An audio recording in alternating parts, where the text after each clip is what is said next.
the strongest mortal in Dragon Ball's Universe 11, just died, and his soul found Naruto Uzumaki.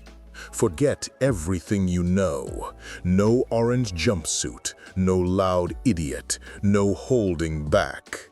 This Naruto is built like Jiren, fights like Jiren, and dominates like a god from birth. Overwhelming power, ruthless efficiency, zero mercy for enemies. The shinobi world is about to witness true strength. Let's dive in.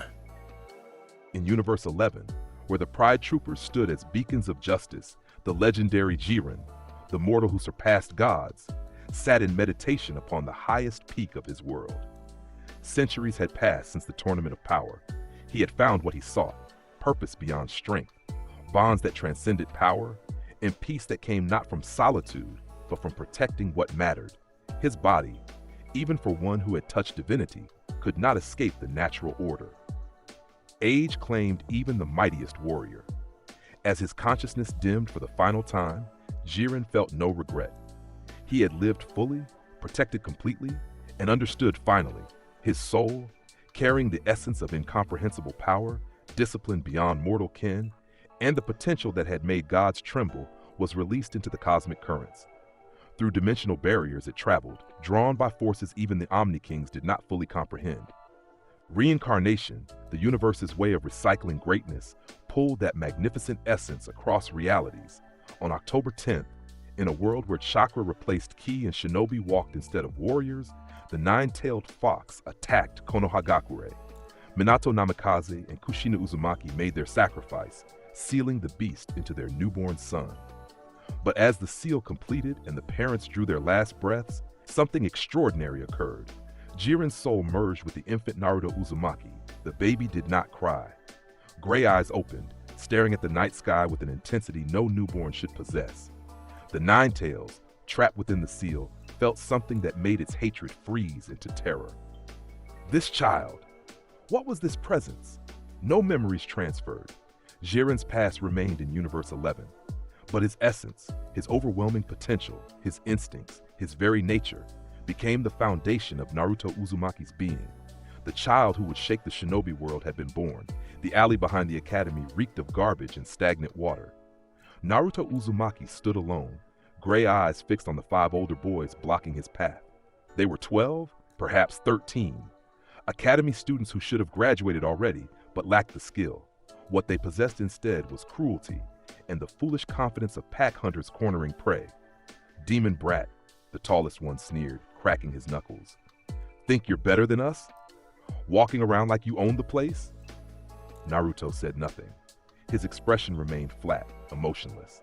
At 7 years old, he already stood taller than most his age, his frame packed with muscle that made him look carved from stone rather than born from flesh. He wore a simple black shirt and dark pants, practical, unrestricting. His presence made the air feel heavier. Not gonna run? Another boy pulled a kunai. Freak doesn't even look scared. The tallest one lunged first, fist aimed at Naruto's face. The smaller boy's hand shot up, catching the punch with his open palm. The sound of impact echoed like a thunderclap. The older boy's eyes widened as his fist stopped completely, absorbed by a grip that felt like a vice made of iron. What? Naruto's other hand struck the boy's abdomen. A simple palm thrust, no wind up, barely any visible movement. The older student's body folded around the impact point before he rocketed backward, crashing through a wooden fence 30 feet away. The structure exploded into splinters. The boy didn't get up. Get him! The remaining 4 attacked simultaneously. Kunai slashed from the left. A kick came from the right. 2 more charged straight ahead. Naruto's gray eyes tracked every movement with perfect clarity. Time seemed to slow. His body moved with efficiency that belonged to a master with decades of experience, not a child. He sidestepped the kunai, the blade passing close enough to kiss his cheek, but never touching. His hand shot out, gripping the kicking boy's ankle mid-strike. With casual strength, Naruto swung the boy like a club into his charging companions. Bodies collided with devastating force. Bones cracked. The 3 crumpled into a heap of groaning, broken forms. The last attacker, the one with the kunai, stumbled backward, weapon trembling in his grip. Monster! Naruto took a single step forward. The ground beneath his foot cracked from the pressure of his movement. His gray eyes locked onto the boy with an intensity that made the teenager's bladder threaten to empty. Leave. The single word carried absolute authority despite coming from a 7-year-old's lips. The kunai clattered to the ground. The boy ran, tears streaming down his face, screaming about demons and monsters. Naruto looked at the groaning, defeated forms around him. 5 older, trained academy students. The fight had lasted perhaps 3 seconds. He felt nothing. No satisfaction, no anger, no pride. They had attacked him. He had responded. That was all. He walked away, leaving the destruction behind. This was the 4th such incident this month. They never learned. Iruka Umino sat across from the 3rd Hokage in the academy's administrative office, his hands clasped tightly together. Through the window, they could see the training yard where students practiced their taijutsu forms. One student trained alone, away from the others. Even from this distance, his movements carried a weight that made the Chunin instructor uncomfortable. He hospitalized another 5 students today, Iruka said quietly. That's 17 this month, Hokage-sama. The parents are demanding action. Hiruzen Sarutobi, the god of shinobi, took a long pull from his pipe. At 69 years old, he had seen much in his life. Prodigies, geniuses, monsters in human skin. But Naruto Uzumaki was something else entirely. Were their injuries severe? Broken bones, severe bruising, one has a cracked skull, Iruka reported. The medics say they'll recover, but Hokage-sama, he's 7 years old. A 7-year-old shouldn't be capable of this. And yet he is. Hiruzen watched the boy through the window. Even in solo practice, Naruto's movements demonstrated perfect form and devastating power. Each punch displaced air with audible force. Each kick could have shattered stone. The attacks, were they unprovoked? Iruka hesitated. No, sir. Witnesses confirm the older students initiated aggression each time, but Naruto's responses are excessive. Excessive, Hiruzen repeated softly. He remembered the night of the Nine-Tails attack, remembered sealing the beast into the infant Naruto. But more than that, he remembered the strange energy signature that had appeared, a presence that made even the Biju's chakra feel small by comparison. It had faded quickly, sinking into the child like water into sand, but Hiruzen had never forgotten it. He doesn't hold back, Iruka continued. In sparring matches, we have to pair him with Jonin instructors because no student can withstand even one of his strikes. And even then, the Jonin have to use their full skill just to avoid injury. It's like he doesn't understand the concept of pulling punches. Or perhaps he simply sees no reason to. Hiruzen turned from the window. How is his academic performance? Perfect scores on written exams. He absorbs information instantly. Ninjutsu, genjutsu theory, strategy, history. He masters everything on the first attempt. Iruka's expression was conflicted. But he has no friends, no bonds. The other children fear him, and he shows no interest in connecting with them. He speaks perhaps 10 words a day, spends his free time in meditation or solo training. The village still sees him as the Nine-Tails, Hiruzen noted. With respect, sir, I don't think it's just that anymore. Iruka stood, moving to the window. In the yard, Naruto had paused his training. A group of younger students had approached him, probably on a dare. The gray-eyed boys simply stared at him until they scattered. They fear what he is becoming, what he already is, a 7-year-old who fights like a seasoned Anbu, who shows no emotion, who looks at people like they're obstacles rather than human beings. Hiruzen was silent for a long moment. He had hoped Naruto would become the village's hero, that Minato's dream would be realized. Instead, the boy was becoming something else. Not evil.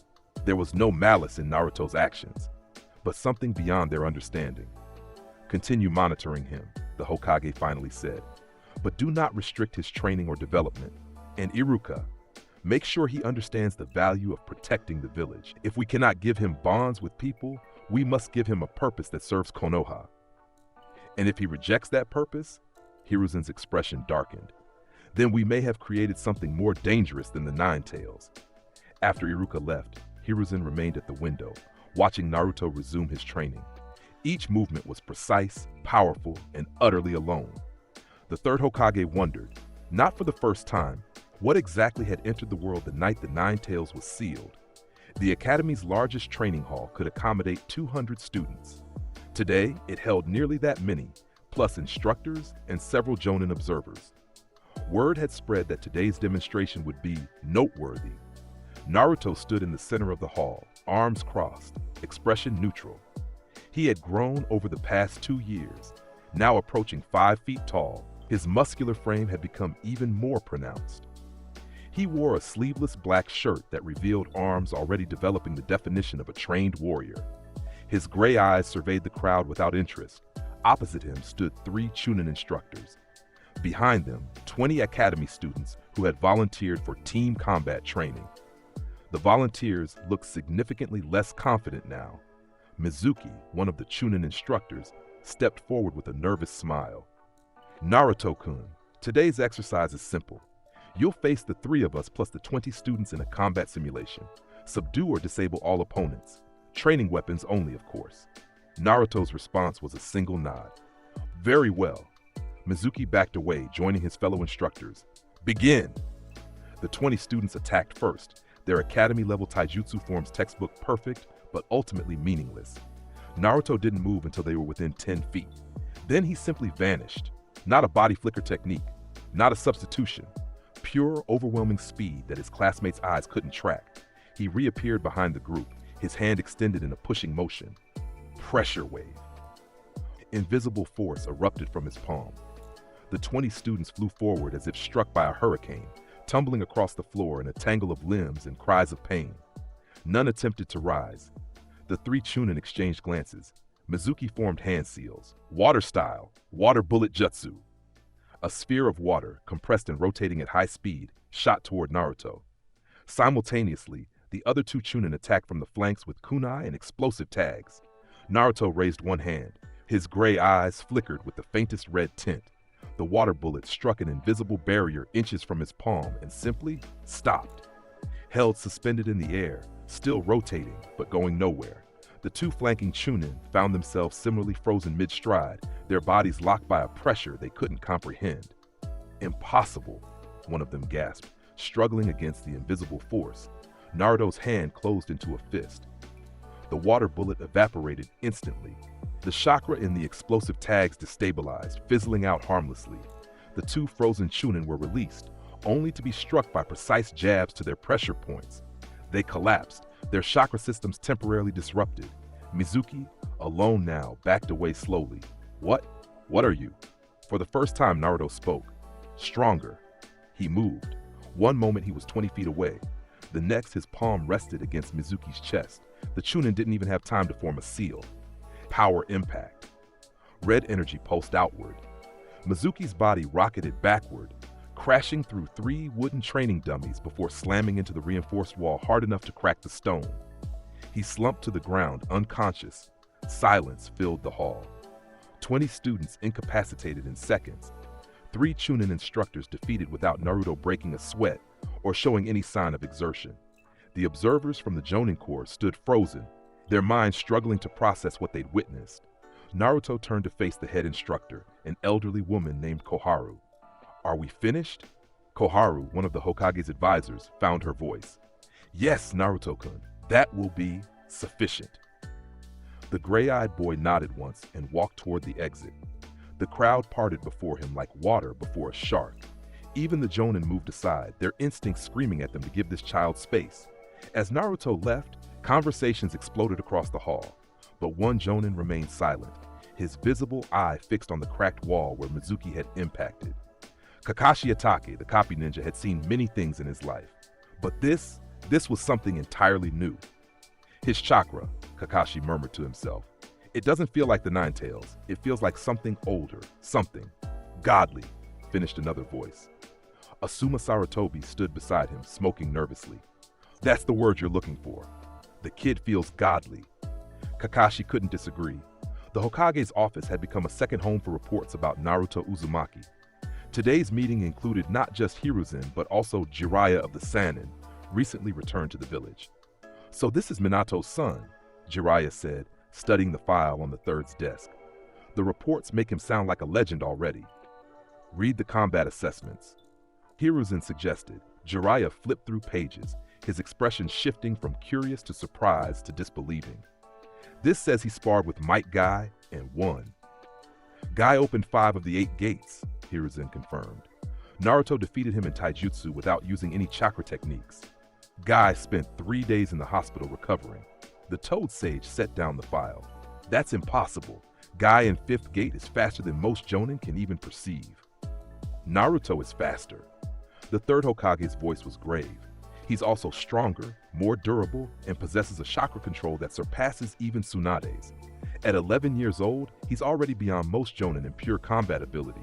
If he were to go all out, which thankfully he never has, our estimates suggest he could match or exceed Kage-level threats. Jiraiya was quiet for a long moment, and his personality? Stoic, reserved, shows no interest in bonds or connections, speaks only when necessary, meditates for hours each day, trains alone constantly, pushing his body beyond what should be human limits. Hiruzen sighed. The Nine Tails is irrelevant to him. We've had sensors try to detect if he's drawing on his chakra. He's not. Everything he does comes from his own power. I want to meet him. I expected you would. Hiruzen gestured to the window. Training Ground 44. He's there now. Training Ground 44, the Forest of Death, was Konoha's most dangerous training area. Wild beasts, poisonous plants, and terrain designed to kill made it off limits to anyone below Chunin rank. Naruto had been training there exclusively for the past year. Jiraiya found him in a clearing the boy had apparently created. The trees in a 100-foot radius had been reduced to stumps, the ground cratered and scorched. Naruto stood in the center, his eyes closed, arms crossed over his bare chest. His muscular frame at 11 looked like that of a young man in his 20s, each muscle group defined like carved marble. Sweat glistened on his skin despite the cool morning air. The Sannin approached carefully, his legendary sensor abilities active. What he felt made his breath catch. Naruto's chakra wasn't just large, it was incomprehensibly vast, like an ocean compared to normal shinobi's puddles. But more than that, it felt different, ancient, powerful in a way that transcended normal chakra. Naruto Uzumaki, Jiraiya called out. Gray eyes opened, fixing on the white-haired man with an intensity that made even the legendary ninja feel evaluated. Naruto's expression remained neutral. You're Jiraiya of the Sannin, and you're the talk of Konoha. Jiraiya smiled, trying to appear friendly. I knew your parents. Your father was my student. I know. Naruto's tone was flat, disinterested. I'd like to see what you can do. Would you spar with me? For the first time, something flickered in Naruto's eyes. Not excitement, more like a predator acknowledging worthy prey. Full strength? Well, maybe we should. Naruto was already moving. One moment standing 50 feet away, the next his fist was inches from Jiraiya's face. The Sannin barely managed to substitute with a log, appearing 20 feet to the left. The log exploded into splinters from the force of the strike that hit nothing but air. Fast! Jiraiya formed hand seals. Fire style, flame bullet. A massive fireball erupted toward Naruto. The boy didn't dodge. He raised one hand, palm facing the flames, and the fireball simply parted around him as if hitting an invisible sphere. The grass behind him didn't even singe. Fire style, great fireball jutsu. Naruto's hands moved through seals at blinding speed, his own jutsu forming instantly. But the fireball that emerged from his mouth was easily 3 times the size of Jiraiya's, burning with such intensity that the Sannin could feel his skin heating from the proximity. Jiraiya went underground with Earth style, avoiding the attack. The fireball continued, incinerating a swath of forest before finally dissipating. The Sannin emerged behind Naruto, ready to strike. A gray-eyed gaze met him. Naruto hadn't even turned his body, simply rotated his head to look backward. Behind me is the same as in front. The boy's elbow shot backward, striking Jiraiya in the gut before the Sannin could react. The impact folded Jiraiya in half, driving the air from his lungs. He flew backward, crashing through 3 trees before managing to stop himself. Okay, Jiraiya wheezed, standing with difficulty. I'm impressed, but let's see how you handle this. Summoning Jutsu. A massive toad, Gamabunta, appeared in a plume of smoke, his size dwarfing the surrounding trees. The boss summon looked down at Naruto with one enormous eye. Jiraiya, you summoned me for a kid? That's not a normal kid. Boss. Naruto looked up at the giant toad, his expression unchanged. Then, to Jiraiya's shock, the boy's feet left the ground. He simply floated upward, rising to meet Gamabunta's eye level through what appeared to be pure chakra manipulation. No technique, no hand seals, just will and power. Interesting, Naruto said. A summon that large requires immense chakra. Listen here, brat, Gamabunta began. Naruto's eyes flickered red for just a moment. A pulse of energy exploded from his body. Not an attack, just his aura releasing slightly. The pressure was immense, suffocating, overwhelming. Gamabunta's pupils dilated. The giant toad took an involuntary step backward. I felt that kind of power before, Gamabunta said quietly. In the Sage of Six Paths Legends. Kid, what are you? Naruto descended back to the ground, his aura retracting. Someone stronger. Jiraiya dismissed Gamabunta, the boss was clearly uncomfortable, and approached Naruto more cautiously. Your taijutsu, your ninjutsu, your chakra control and capacity, they're all beyond anything I've seen in someone your age. Beyond most adults, actually. Who trained you? No one. Naruto turned away, clearly considering the conversation over. I don't need training. I need opponents who can push my limits. You couldn't. The words weren't boastful or cruel, just factual, delivered with the same tone one might comment on the weather, and that somehow made them more cutting. Wait, Jiraiya stepped forward. You may not need training in techniques, but there's more to being a shinobi than power. Strategy, teamwork, protecting those weaker than yourself. I know my purpose. Naruto's gray eyes fixed on Jiraiya with penetrating intensity. I'll protect Konoha. I'll eliminate threats. I don't need friendship or bonds to do that. I need strength. Your father didn't believe that. Minato thought bonds made us stronger. My father died. The words came out flat, emotionless. Because he formed bonds with a village that couldn't protect itself. He sacrificed himself because others were weak. Naruto crossed his arms. I won't make that mistake. I'll be strong enough that sacrifice is unnecessary. Jiraiya wanted to argue, to explain that Minato's sacrifice had meaning, that it wasn't weakness but love that drove him. But looking into those gray, ancient eyes, the Sannin realized his words would be meaningless. Naruto Uzumaki had already formed his worldview, and it was built on a foundation of absolute strength. Will you at least accept me as a mentor? Not in fighting, but in other aspects of being a shinobi? Naruto was silent for a moment, considering. If you have knowledge worth learning, I'll listen, but don't waste my time with sentiment. It wasn't the answer Jiraiya wanted, but it was something. As he watched Naruto resume his training, each punch creating sonic booms, each kick generating wind pressure that flattened grass 20 feet away, the Toad Sage wondered what kind of shinobi this boy would become. The graduation exam was traditionally a test of basic techniques, transformation, substitution, and clone jutsu. For most students, it represented years of hard work culminating in a pass or fail moment. For Naruto Uzumaki, it was a formality. Iruka stood in the examination room with the other instructors, watching as Naruto performed each technique flawlessly. His transformation was perfect down to the chakra signature. His substitution occurred so fast, the instructor's eyes couldn't track when the switch happened. His clone technique. 20 perfect shadow clones materialized around him, each radiating the same overwhelming presence as the original.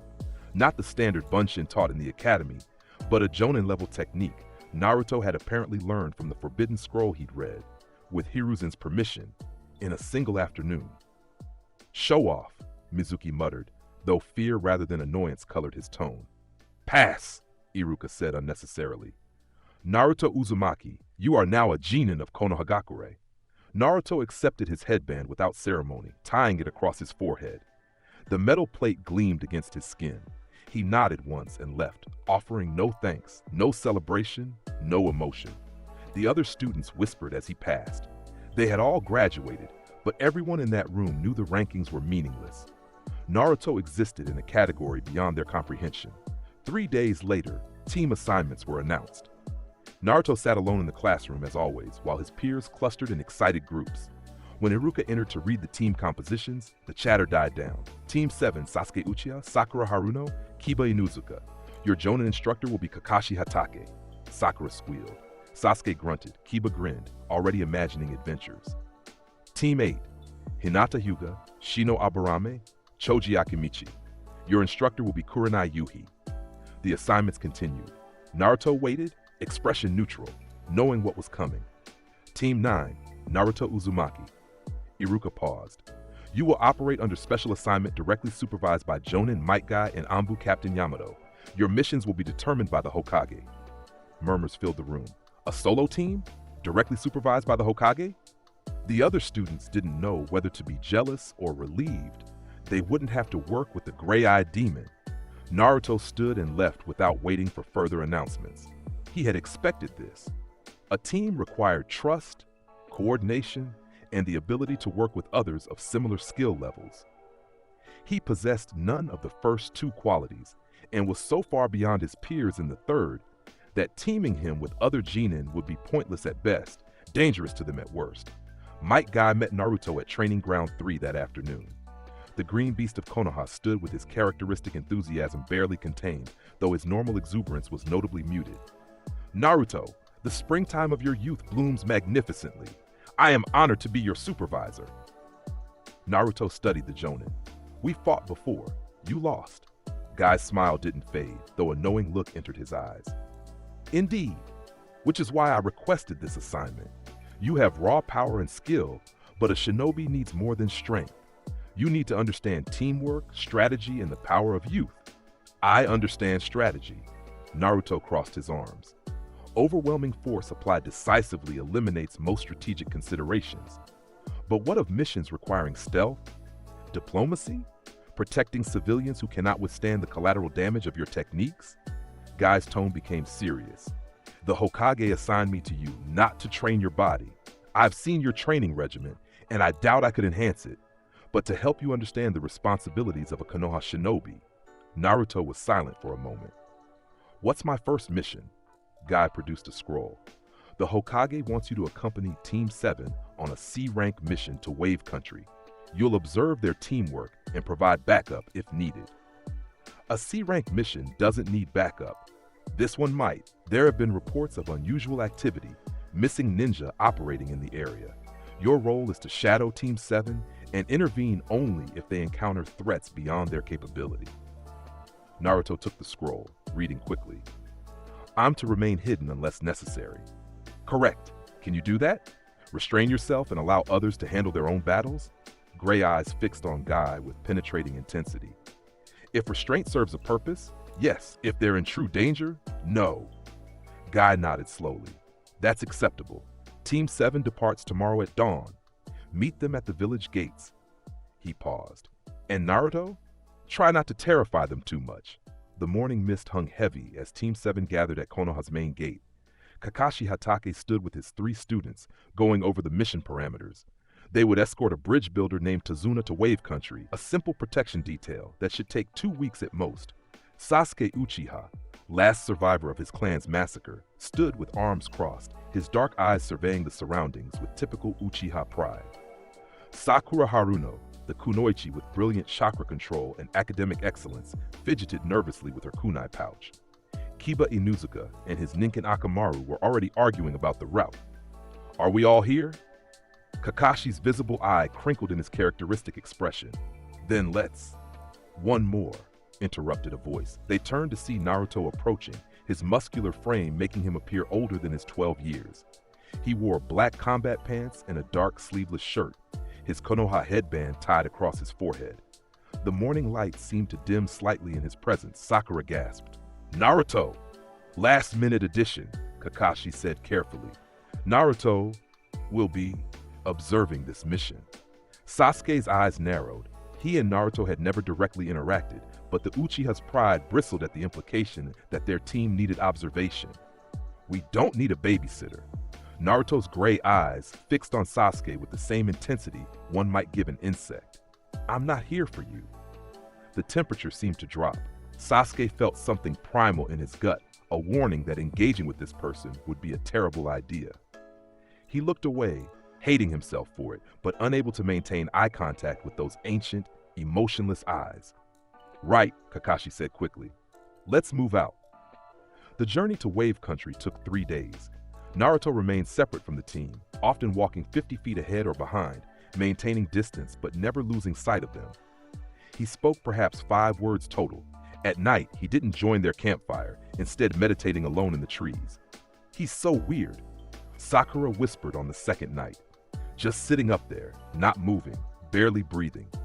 Forget about him, Kiba muttered, though he kept glancing at Naruto's silhouette nervously. Akamaru, typically fearless, refused to go near the gray-eyed boy.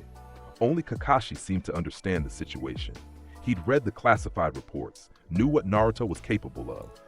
Having him on this mission was like bringing a hurricane to blow out a candle.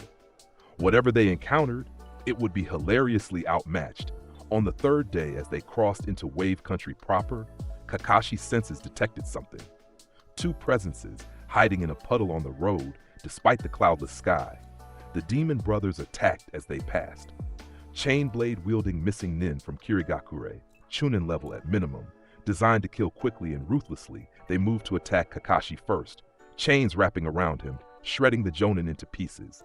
Sakura screamed. Kiba froze. Sasuke grabbed a kunai, his Sharingan not yet awakened, but his Uchiha reflexes still sharp. Then the demon brothers were simply gone. A blur of motion. The sound of impacts like thunder. Naruto stood where the assassins had been a moment before, each of his hands gripping the throat of a demon brother. He had moved so fast that no one had seen him close the distance. The missing nin struggled weakly in his grasp, their feet dangling several inches off the ground. Chunin-level missing nin targeting Jiren. Naruto's voice was emotionless. Cowards! Wait, Kakashi reappeared from the trees where he'd substituted. Don't kill them. We need information. Naruto's hands tightened fractionally. The demon brother's eyes rolled back. He dropped their unconscious bodies. They're alive, Naruto said. Barely. Kakashi examined the assassins. Crushed windpipes, severe trauma, extensive internal damage.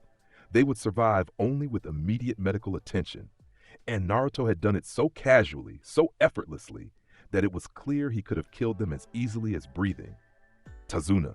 Kakashi turned to the bridge builder who'd been cowering behind Sakura. This was a C-rank mission. Those were Chunin-level assassins. You lied about the danger level. The old man trembled. I couldn't afford a higher ranking. My country is poor, oppressed by Gato and his thugs. I need this bridge built, but... Someone hired missing nin to kill you, Kakashi interrupted. That makes this at least a B rank, possibly A rank, depending on who else is involved. Team 7 isn't qualified. Then we turn back? Sakura asked hopefully. Sasuke stepped forward. No, we continue. I can handle whatever. You? Naruto nodded once. Acceptable. The rest of the journey was tense. Team 7 could feel something different in the air, a sense that they were heading into genuine danger. Naruto remained separate but closer now, his presence somehow both comforting and terrifying. They reached the bridge construction site the next day. Tazuna's daughter, Tsunami, and grandson, Inari, greeted them at their small house. Inari, a boy around 8 with a perpetual scowl, immediately fixated on Naruto. "You're not that scary," the boy said with false bravado. "My father was a real hero before he died. You're just another ninja who will run when things get dangerous." Naruto looked down at the child. For a moment, something flickered in his gray eyes. Not anger, perhaps recognition of pain. Heroes die. The strong survive and protect the weak. Choose which you prefer. He walked past, leaving Inari speechless. The attack came 2 days later. Team 7 was guarding Tazuna at the bridge construction site when mist rolled in. Not natural fog, but a summoned technique. Zabuza Momochi, the demon of the hidden mist, emerged from the vapor. The missing 9 was a legend, an A-rank threat in the bingo book, wielder of the executioner's blade Kubikira Bocho, and a master of silent killing. His presence made the civilian workers flee in terror. Well, well, Zabuza's voice echoed through the mist. Konoha sends children to do a shinobi's work. How insulting! Kakashi stepped forward, already pulling up his headband to reveal his Sharingan eye. Team 7, protect Tazuna. This one's mine. But before Kakashi could engage, Naruto stepped past him. Move aside. The gray-eyed boy's voice carried absolute authority. Naruto, this is beyond your... Kakashi began. Those gray eyes turned back and the copy ninja's words died. There was something in that gaze, something that made Kakashi's instincts scream that moving aside was not a suggestion, but a command from something far more dangerous than Zabuza. Kakashi stepped back. Zabuza laughed. A kid? They're sending a kid to face me? I've killed Jiren by the 100, boy. I was slaughtering enemies before you were born. Naruto's expression didn't change. "You talk too much." He moved. One moment standing still, the next appearing directly in front of Zabuza, his fist already in motion. The missing man's eyes widened. He was a jonin, his reflexes honed by decades of combat, but he barely managed to raise Kubikira Bocho to block.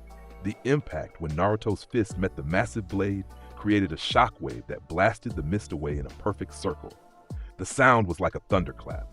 Zabuza's arms screamed in pain from the force, his feet skidding backward across the bridge's surface, leaving grooves in the stone.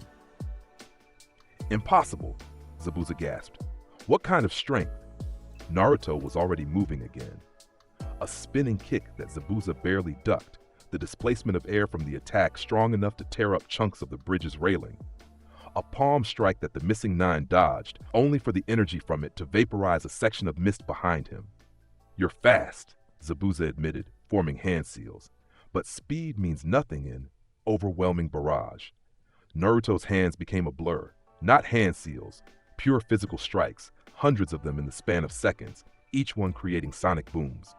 Zabuza's water clones, formed to provide cover, simply exploded from the air pressure before they could fully materialize. The real Zabuza tried to counter, his blade swinging in defensive patterns, but he was being pushed back, overwhelmed, dominated, water style, water dragon jutsu. A massive dragon of water formed and shot toward Naruto. The gray-eyed boy didn't dodge. He raised one palm, his eyes flickering with red light. Heat wave magnetron. Invisible walls of energy surrounded him, radiating heat intense enough to turn the air visible. The water dragon struck the barrier and simply vaporized, becoming steam that billowed harmlessly around Naruto's protected form. Team 7 watched in stunned silence. Sakura's mouth hung open. Kiba had forgotten to breathe. Even Sasuke's perpetual scowl had transformed into an expression of shocked disbelief. This was beyond anything they could comprehend. A genin, their age, fighting an A-rank missing nin to a standstill. No, not a standstill. Zabuza was losing. The demon of the hidden mist, legendary assassin and master of silent killing, was being systematically dismantled by a 12-year-old boy. "I'll end this." Zabuza poured his chakra into his blade, the executioner's sword glowing with killing intent. "Die, brat!" He swung with all his strength, the blade's edge capable of cutting through steel. Naruto didn't move to dodge. He simply raised his hand and caught the blade. His palm gripped the cutting edge, and the blade stopped completely. Not slowed, stopped, as if Zabuza had struck an immovable mountain. Blood dripped from Naruto's hand where the blade's edge cut his skin, but only a trickle. The wound was superficial, his flesh apparently harder than the legendary blade was sharp. Zabuza's eyes widened in true fear for the first time in years. Naruto's other hand shot forward. Power impact. The explosion of red energy struck Zabuza's chest at point-blank range. The missing nine's body flew backward like a cannonball sailing over the bridge's edge. He crashed into the water 100 feet away with an impact that sent up a geyser. Naruto turned back to Team 7, his expression unchanged, the minor cut on his palm already healing. Threat eliminated. Is he dead? Sakura whispered. No. Naruto looked toward where Zabuza had fallen. But he won't return. He understands the gap. Indeed, from the water, Zabuza's masked apprentice, Haku, retrieved his master. The missing nin, conscious but badly injured, made no attempt to continue the fight. He had survived decades of combat by knowing when to retreat, and every instinct screamed that engaging that gray-eyed demon again would be suicide. As the mist cleared completely, revealing the bridge and the stunned workers, Kakashi approached Naruto carefully. That was impressive. It was necessary. Naruto's gray eyes surveyed the area, ensuring no other threats remained. The mission continues. He walked away, leaving Team 7 to process what they'd witnessed. Sasuke's hands trembled, not from fear but from the crushing realization of the gap between them. He had thought himself elite, destined for greatness as the Uchiha survivor. But this was something else entirely. The rest of the mission proceeded without major incident. Word spread quickly through Wave Country's underworld about the gray-eyed demon who had defeated Zabuza. Gato, the merchant who'd been terrorizing Wave, sent no more assassins. In fact, when Naruto paid the man a personal visit, alone at night, Gato's operations in Wave Country ceased permanently. The details of that visit remained unknown, but witnesses reported seeing a massive red light from Gado's compound, followed by complete silence. When Team 7 returned to Konoha 2 weeks later, Tazuna's bridge was well on its way to completion. Wave Country was free from oppression, and rumors had begun to spread throughout the underworld. Konoha possessed a new weapon, something beyond the Nine Tails, beyond the Sharingan, beyond even the legendary Sannin, a boy with gray eyes and power that made demons run. News of Naruto's performance in Wave Country spread quickly through Konoha's Jonin ranks. The official report, written by Kakashi, was classified for Jonin eyes only and painted a picture that disturbed many. A genin who had defeated an A-rank missing 9 without sustaining injury, who had eliminated a criminal organization single-handedly, and whose power seemed to grow with each passing day. When the Chunin exams were announced, there was private debate among the instructors about whether Naruto should participate. Some argued he was overqualified, already functioning at Jonin level at minimum. Others countered that the exams would provide valuable experience working within the shinobi system structure. Hiruzen Sarutobi made the final decision. Naruto would participate, but as a solo entry. The exams, typically requiring 3-person teams, would be modified to accommodate him. It would serve as both a test and a message to the other villages. Konoha possessed strength that transcended normal classifications. The first exam, a written test designed to reward information gathering and analysis, was trivial for Naruto. He completed the questions in under 10 minutes, his perfect recall and analytical mind making short work of the intelligence-based challenges. When Ibiki Morino, the exam proctor, reviewed Naruto's answers later, he found them not just correct, but elaborated upon, with strategic insights that impressed even the veteran torturer. The second exam, the Forest of Death survival test, was where things became interesting. Anko Mitarashi stood before the assembled genin teams, her manic grin promising suffering. Welcome to Training Ground 44. You'll have 5 days to retrieve both a Heaven and Earth scroll and make it to the Central Tower. Half of you won't make it. Some of you will die. Any questions? A hand raised. Naruto stood alone, no teammates beside him. I only need 1 scroll to start? Anko's grin widened. That's right, Solo Boy. You get to pick Heaven or Earth, but you'll need to collect the opposite from another team to qualify. And there are no rules about how we obtain the scrolls. Kill, maim, steal. As long as you get both scrolls to the tower, I don't care. Anko studied the gray-eyed boy with interest. She'd heard rumors about this one. Think you can handle it alone? Naruto's expression remained neutral. Yes. The teams entered the forest from different gates. Team 7, Sasuke, Sakura, and Kiba entered with a Heaven scroll. Team 8, Hinata, Shino, and Choji carried an Earth scroll. Teams from Sand Village, Sound Village, and others spread throughout the deadly forest. Naruto entered alone, carrying a Heaven scroll. He moved through the forest with perfect silence despite his size. His sensory abilities, developed through constant meditation and training, detected every heartbeat within a 100-foot radius. He marked the positions of various teams, cataloging their skill levels instinctively. Most were irrelevant. Genin playing at being shinobi, their power levels so far beneath his that they might as well not exist. But there were a few interesting signatures. A team from Sand Village that radiated something familiar, almost Biju-like. A team from Sound whose chakra felt artificial, modified, and something else. Something powerful moving through the forest with purpose. Naruto altered his course, heading toward the strongest signature. If this exam was meant to be a challenge, he would face the strongest opponent available. Orochimaru, disguised as a grass genin, stalked through the forest of death with predatory focus. His goal was Sasuke Uchiha, the last of that delicious bloodline, perfect for his body-switching technique. He'd already killed the real grass team and taken their appearance. Now he just needed to locate Team 7 and a presence. The snake Sannin froze, every instinct screaming danger. Something was approaching, something that made his carefully honed survival instincts flare like warning bells. From the trees ahead, a figure dropped to the ground. A boy, 12 years old, with gray eyes that held an unsettling intensity. Naruto Uzumaki, Orochimaru's disguise wavered slightly as he studied the child. This was the one Jiraiya had mentioned, the anomaly that had appeared in Konoha's ranks. The snake Sannin's forked tongue flicked out, tasting the air, analyzing the boy's chakra signature. What he sensed made his pupils dilate. This chakra, it wasn't the Nine Tails. It was something else, something that felt ancient and overwhelming, like standing before a sleeping god. Orochimaru had encountered the Nine Tails before, had researched Biju extensively. This was different, more refined, more absolute. Orochimaru. Naruto's voice cut through the forest's ambient noise. You're not hiding well enough. The disguise dropped. Orochimaru's real face emerged, his smile predatory, but his eyes calculating. Impressive. Most can't see through my transformation. But then, you're not like most Genin, are you, Naruto-kun? You shouldn't be here. Naruto's stance shifted subtly, his weight redistributing in a way that suggested imminent violence. This exam is for Genin. You're after Sasuke Uchiha. Am I? Orochimaru's smile widened.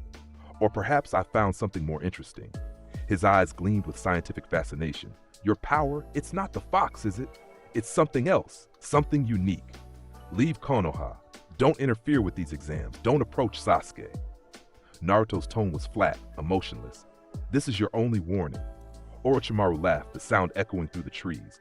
A warning? From a Genin? How delightful! His neck extended impossibly, mouth opening to reveal a sword emerging from his throat. Let me show you what a Sannin can. Naruto moved. One moment he was 30 feet away. The next, his fist was buried in Orochimaru's gut. The impact created a shockwave that flattened grass and cracked trees. Orochimaru's body folded around the strike, his eyes bulging. Impossible, the Sannin gasped. Too slow. Naruto's other hand grabbed Orochimaru's extended neck, his grip crushing. Too weak. The gray-eyed boy spun, using Orochimaru's own neck as leverage, and slammed the Sannin into the ground with devastating force. The earth cratered. Trees nearby toppled from the shockwave. Orochimaru's body bounced from the impact before Naruto's foot came down on his chest, pinning him. You're one of the legendary Sannin, Naruto observed without emotion. I expected more. Orochimaru coughed blood, his regeneration already working but struggling to keep up with the damage. In decades of combat, he had rarely been so thoroughly dominated. Who are you? Someone you can't defeat. Naruto's eyes flickered red. Leave now, or I'll ensure you never threaten Konoha again. For the first time in years, Orochimaru felt genuine fear. This child wasn't bluffing. The power radiating from him was real, overwhelming, absolute. If they continued fighting, Orochimaru might actually die. Very well, the snake Sannin hissed, his body beginning to dissolve into mud, a substitution prepared before the fight. But this isn't over, Naruto-kun. I will learn your secrets. The mud clone dispersed. Naruto's foot came down on nothing. He stood alone in the cratered clearing, his gray eyes scanning for the real Orochimaru's chakra signature. But the Sannin was already far away. Fleeing with a speed born of survival instinct, Naruto turned back toward the exam area. The encounter had taken less than 3 minutes. He resumed his search for an earth scroll, leaving the devastated clearing behind as evidence of the brief one-sided battle. Team 7 was being stalked. Sasuke had sensed it first, the feeling of being hunted. Sakura was terrified. Kiba tried to put on a brave face, but even Akamaru was whimpering. Then a massive snake burst from the undergrowth, easily 30 feet long, its fangs dripping venom. Run! Sasuke shouted, forming hand seals for a fireball jutsu. Before he could release it, the snake simply exploded. Red energy tore through its body from the inside out, vaporizing flesh and bone instantly. The massive corpse crashed to the ground in pieces. Naruto emerged from the trees, a fresh earth scroll in his hand. This belonged to a sound team. They won't need it. Naruto? Sakura nearly collapsed in relief. That snake was Orochimaru's summon, a distraction. Naruto tossed the earth scroll to Sasuke. He's gone now. Head to the tower. Sasuke caught the scroll, his Sharingan, awakened recently during a previous encounter, spinning as he studied Naruto.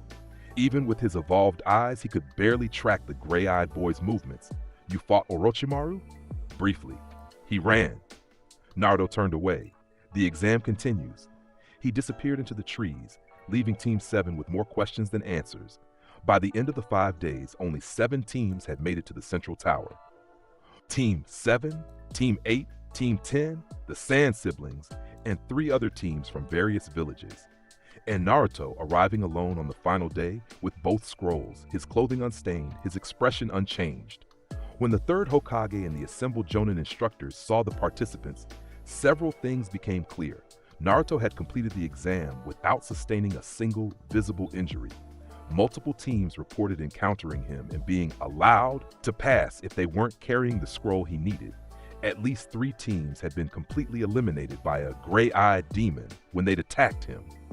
Orochimaru had been spotted in the forest but had fled, leaving no cursed seals behind. The third stage, preliminary matches to reduce the number of finalists, would begin immediately. The assembled Genin stood in the arena beneath the tower, facing the proctor Hayate Gecko, whose coughing punctuated his explanations of the one-on-one tournament format. The preliminary matches are simple, Hayate said. Fight until your opponent can't continue, surrenders, or I call it. Death is not encouraged, but is possible. Any questions? None. First match. The electronic board flickered randomly before selecting names. Naruto Uzumaki versus Kiba Inuzuka. Kiba paled. Akamaru whimpered, trying to burrow into his jacket. The Inuzuka clan member looked desperately at his Jonin instructor, Kurenai, who could only give him a sympathetic look. You can forfeit, Hayate offered, seeing the boy's terror. Kiba's pride warred with his survival instincts. Pride won, barely. No, I'll fight. The other Genin cleared the arena floor. Naruto and Kiba faced each other across the stone surface. Begin! Kiba and Akamaru immediately transformed, using their clan's beast mimicry technique. Fang over fang! The dual spinning attacks shot toward Naruto like furry missiles. Naruto didn't move until they were 5 feet away. Then his hand shot out, gripping the spinning Kiba by the face. The rotation stopped instantly. With his other hand, he caught Akamaru with equal ease. Too predictable. Naruto slammed both dog and master into the ground simultaneously. The impact cracked the stone floor. Kiba and Akamaru bounced from the force before laying still, unconscious. Total fight time, 4 seconds. Winner, Naruto Uzumaki. Medical ninja rushed forward to tend to Kiba. The assembled Jonin exchanged glances. Several foreign ninja in the audience, representatives from other villages, began taking notes furiously. The matches continued. Sasuke defeated a sound ninja with his Sharingan and superior taijutsu. Gaara of the Sand crushed a rain ninja without taking a single step. His sand defense absolute. Neji Hyuga demonstrated the gentle fist style against Hinata, winning decisively. Shikamaru used his shadow possession to defeat an enemy, though he complained about the effort the entire time. Each match took several minutes. Strategies were employed. Techniques were countered. It was Genin-level combat at its finest. Then Naruto was called again. Naruto Uzumaki versus Dosuke Nuta. The sound ninja with the arm-mounted melody device stepped forward confidently.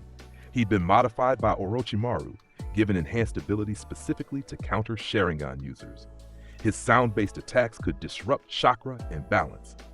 I've been told to test Konoha's demon, Dosu said, his voice distorted through his bandaged face.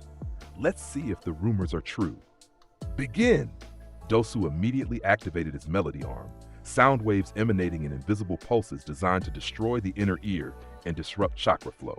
The technique had defeated numerous opponents, causing paralysis and disorientation. Naruto stood in the center of the sound attack, completely unaffected. The waves washed over him like water over stone. Impossible, Dosu gasped. My technique should... Naruto's eyes flickered red. Glare.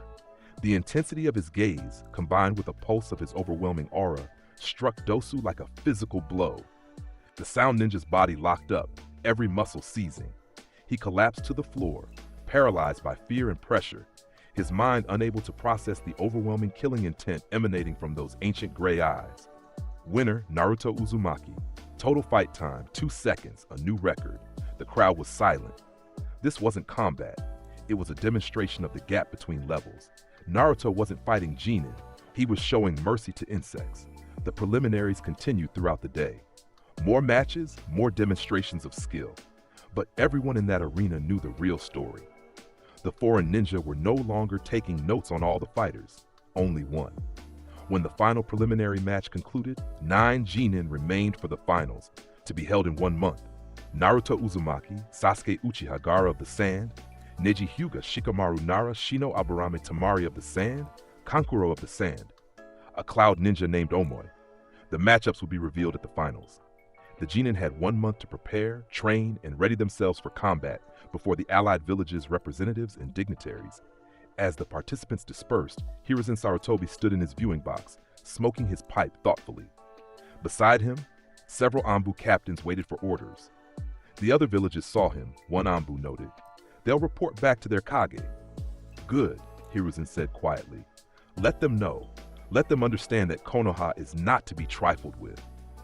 And Orochimaru? Reports confirm he was in the forest. Naruto drove him off. The snake knows better than to return now. The third Hokage's eyes tracked Naruto's departing form. That boy is becoming something beyond our categories, beyond even my understanding. Is he dangerous to Konoha?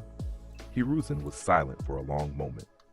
Not yet. He sees protecting the village as his purpose, but he doesn't do it out of love or bonds. He does it because he's chosen to, and choices can change. Should we? No. Hiruzen's tone was firm. We do nothing except ensure he remains pointed at our enemies, because the day Naruto Uzumaki decides Konoha is his enemy, we'll need far more than ninja to stop him. The month leading up to the Chunin exam finals was transformed for many participants. Sasuke trained with Kakashi, working on his speed and learning Chidori. Gaara remained isolated, his sand demon barely contained. The other Genin pushed their limits, knowing they would face the strongest of their generation. Naruto's training was different. He didn't seek instructors or new techniques. Instead, he retreated to the most remote corner of the Forest of Death and simply pushed his limits. Guy occasionally checked on him, finding the gray-eyed boy in deep meditation, surrounded by devastated terrain. Trees were toppled in perfect circles, the ground cratered, scorch marks suggesting energy releases of incredible magnitude. You're getting stronger, Guy observed during one visit. Naruto's eyes opened. Not strong enough. For Genin-level competition, you're beyond. I don't compare myself to Genin. Naruto stood, his muscular frame somehow even more defined than before. I compare myself to what I could be. There are limits I haven't reached, barriers I haven't broken. Guy studied the boy carefully. And when you break through all your barriers, what then? Then I find new ones. Naruto's gray eyes held absolute conviction. Strength has no ceiling, only pauses before the next ascent. It was during this month that something significant occurred. Naruto, meditating at the center of his training ground, felt something inside himself, a resonance, like an engine that had been idling suddenly, revving higher. His chakra, already massive, began to expand further. His physical form, already beyond normal humans, compressed and refined, he was breaking through another limit. The red aura that occasionally flickered around him during serious fights began to manifest more easily. His eyes, normally gray, would shift to crimson with barely a thought. The transformation that he'd been developing instinctively was becoming more accessible. Hidden power released. The state where his true strength began to show was now his standard when fighting seriously. And beyond that, he felt another barrier, another level waiting to be breached. On the final night before the Chunin exam finals, Naruto sat atop the Hokage monument, looking over Konoha. The village lights glimmered below. Somewhere down there, Sasuke trained desperately, trying to reach a level where he could compete. Gaara struggled with his demon. Other Genin prepared their strategies. Naruto felt none of their desperation. He knew tomorrow's outcome before it began. But he would fight anyway, would demonstrate his power, because that was his purpose, to be strong, to protect through overwhelming force, to show the world what true power meant. His gray eyes reflected the moonlight as he stood, his aura pulsing once, a subtle flex of power that made several Anbu on patrol shudder without knowing why.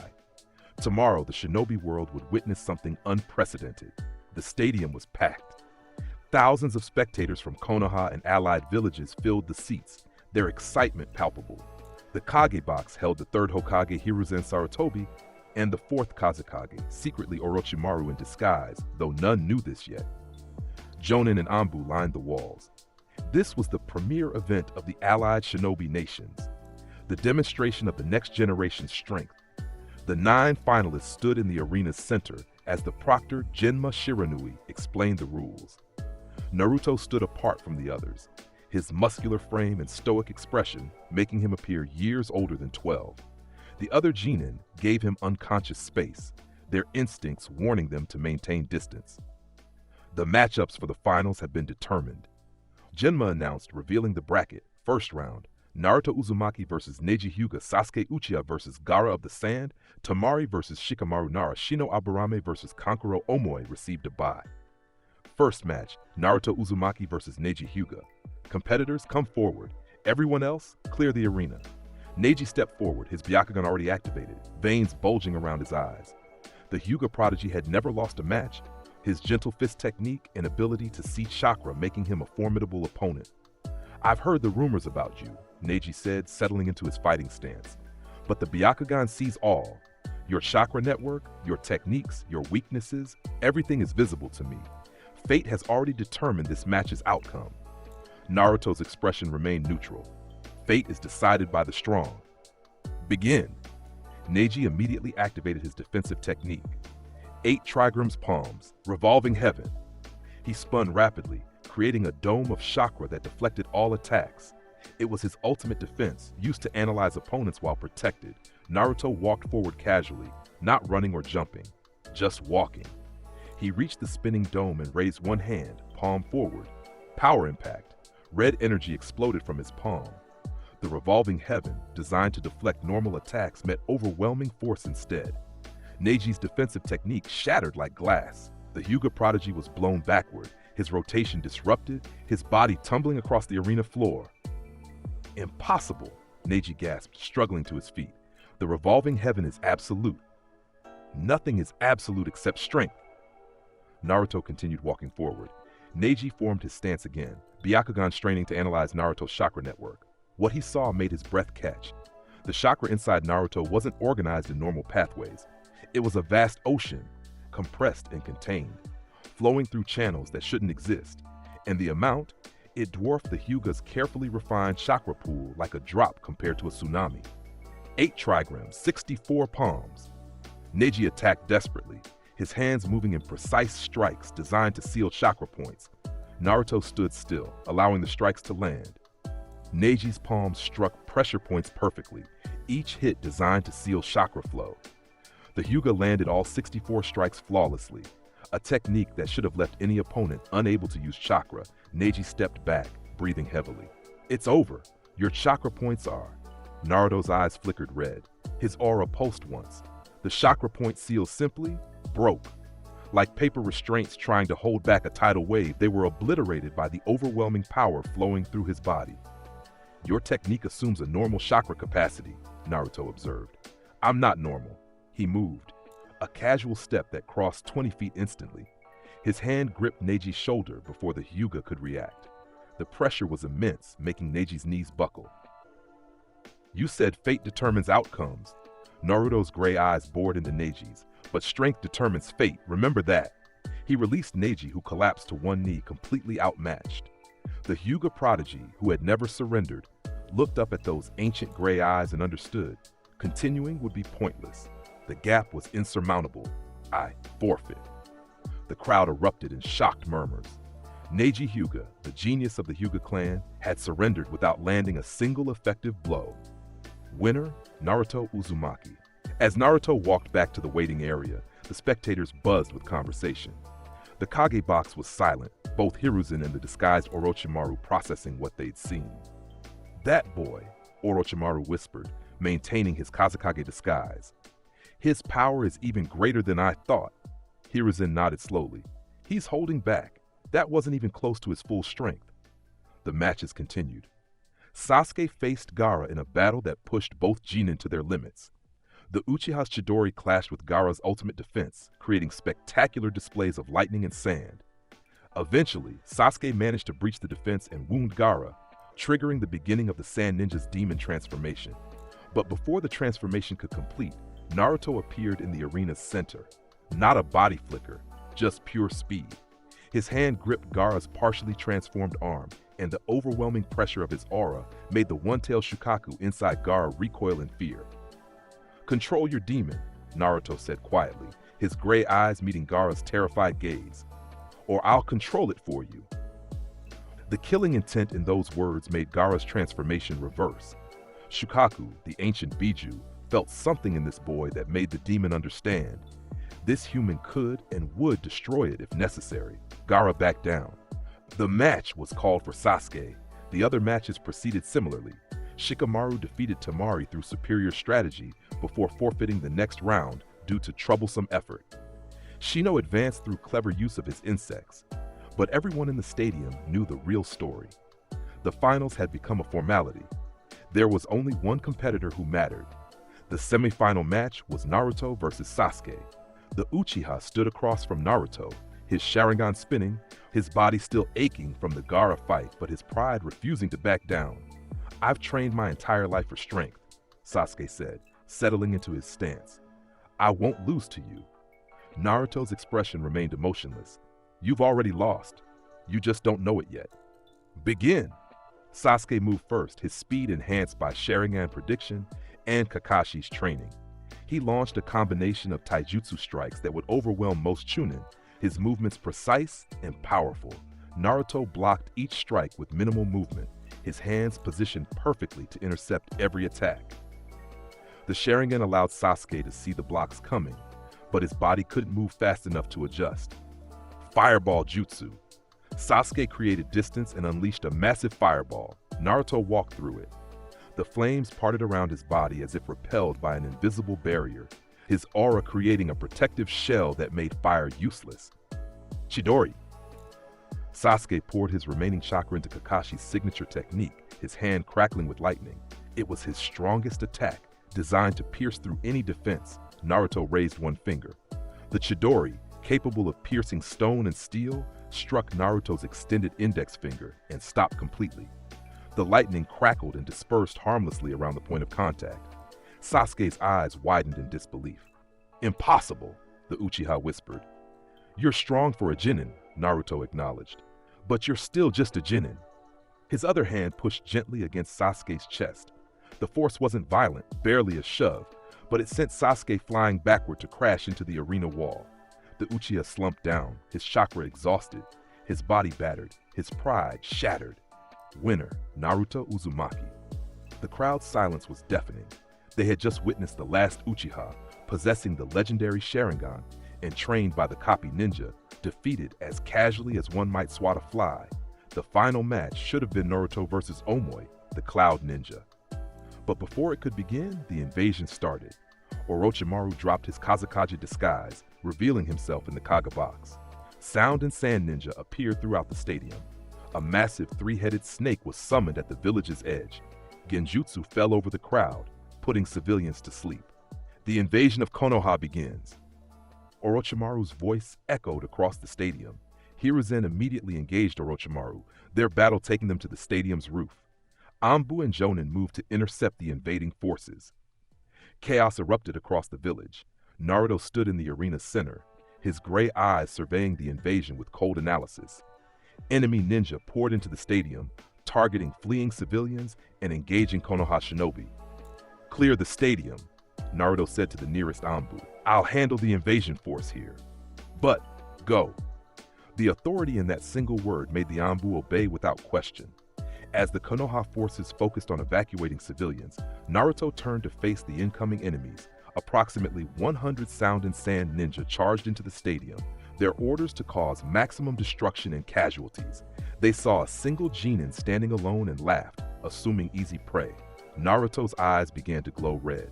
Hidden power released. His aura exploded outward, a crimson energy that made the air tremble. The pressure hit the charging ninja like a physical wall, making the weaker one stumble. His muscular frame seemed to expand slightly, power radiating from every fiber. "You threaten Konoha," Naruto's voice cut through the chaos. "Unacceptable." He moved, not a body flicker, pure overwhelming speed. His form blurred through the enemy ranks like a red meteor. Each punch created sonic booms. Each kick generated wind pressure that knocked down multiple enemies. Overwhelming barrage. His fists became blurs, striking dozens of targets per second. Enemy ninja flew through the air like ragdolls, their bodies broken by impacts that exceeded what they could withstand. Naruto moved through their formations like a force of nature, unstoppable and merciless. A group of 20 Sand Ninja formed a coordinated Winjutsu attack, their combined technique powerful enough to slice through steel. The wind blades converged on Naruto from multiple angles. He raised both hands. Heat wave magnetron! Walls of burning energy materialized around him, forming a perfect defensive sphere. The wind blades struck the barrier and were vaporized instantly, unable to penetrate the overwhelming power of his technique. From outside the barrier, he heard enemy ninja calling for reinforcements, realizing they faced something beyond a normal genin.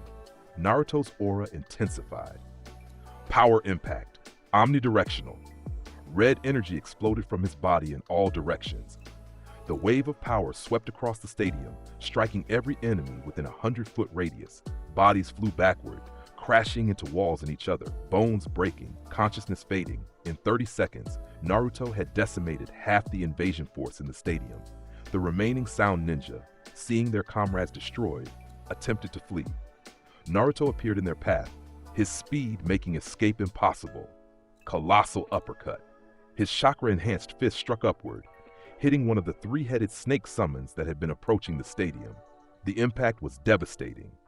The massive summon's body was launched into the sky like a rocket, its heads whipping from the force. It disappeared into the clouds, dismissed back to its realm from the damage. The few remaining invaders surrendered or fled. The stadium, which had been filled with enemy forces moments ago, now lay silent except for the groans of defeated ninja. Naruto surveyed his work, his red aura fading back to normal. Not a single Konoha civilian had been harmed in the stadium.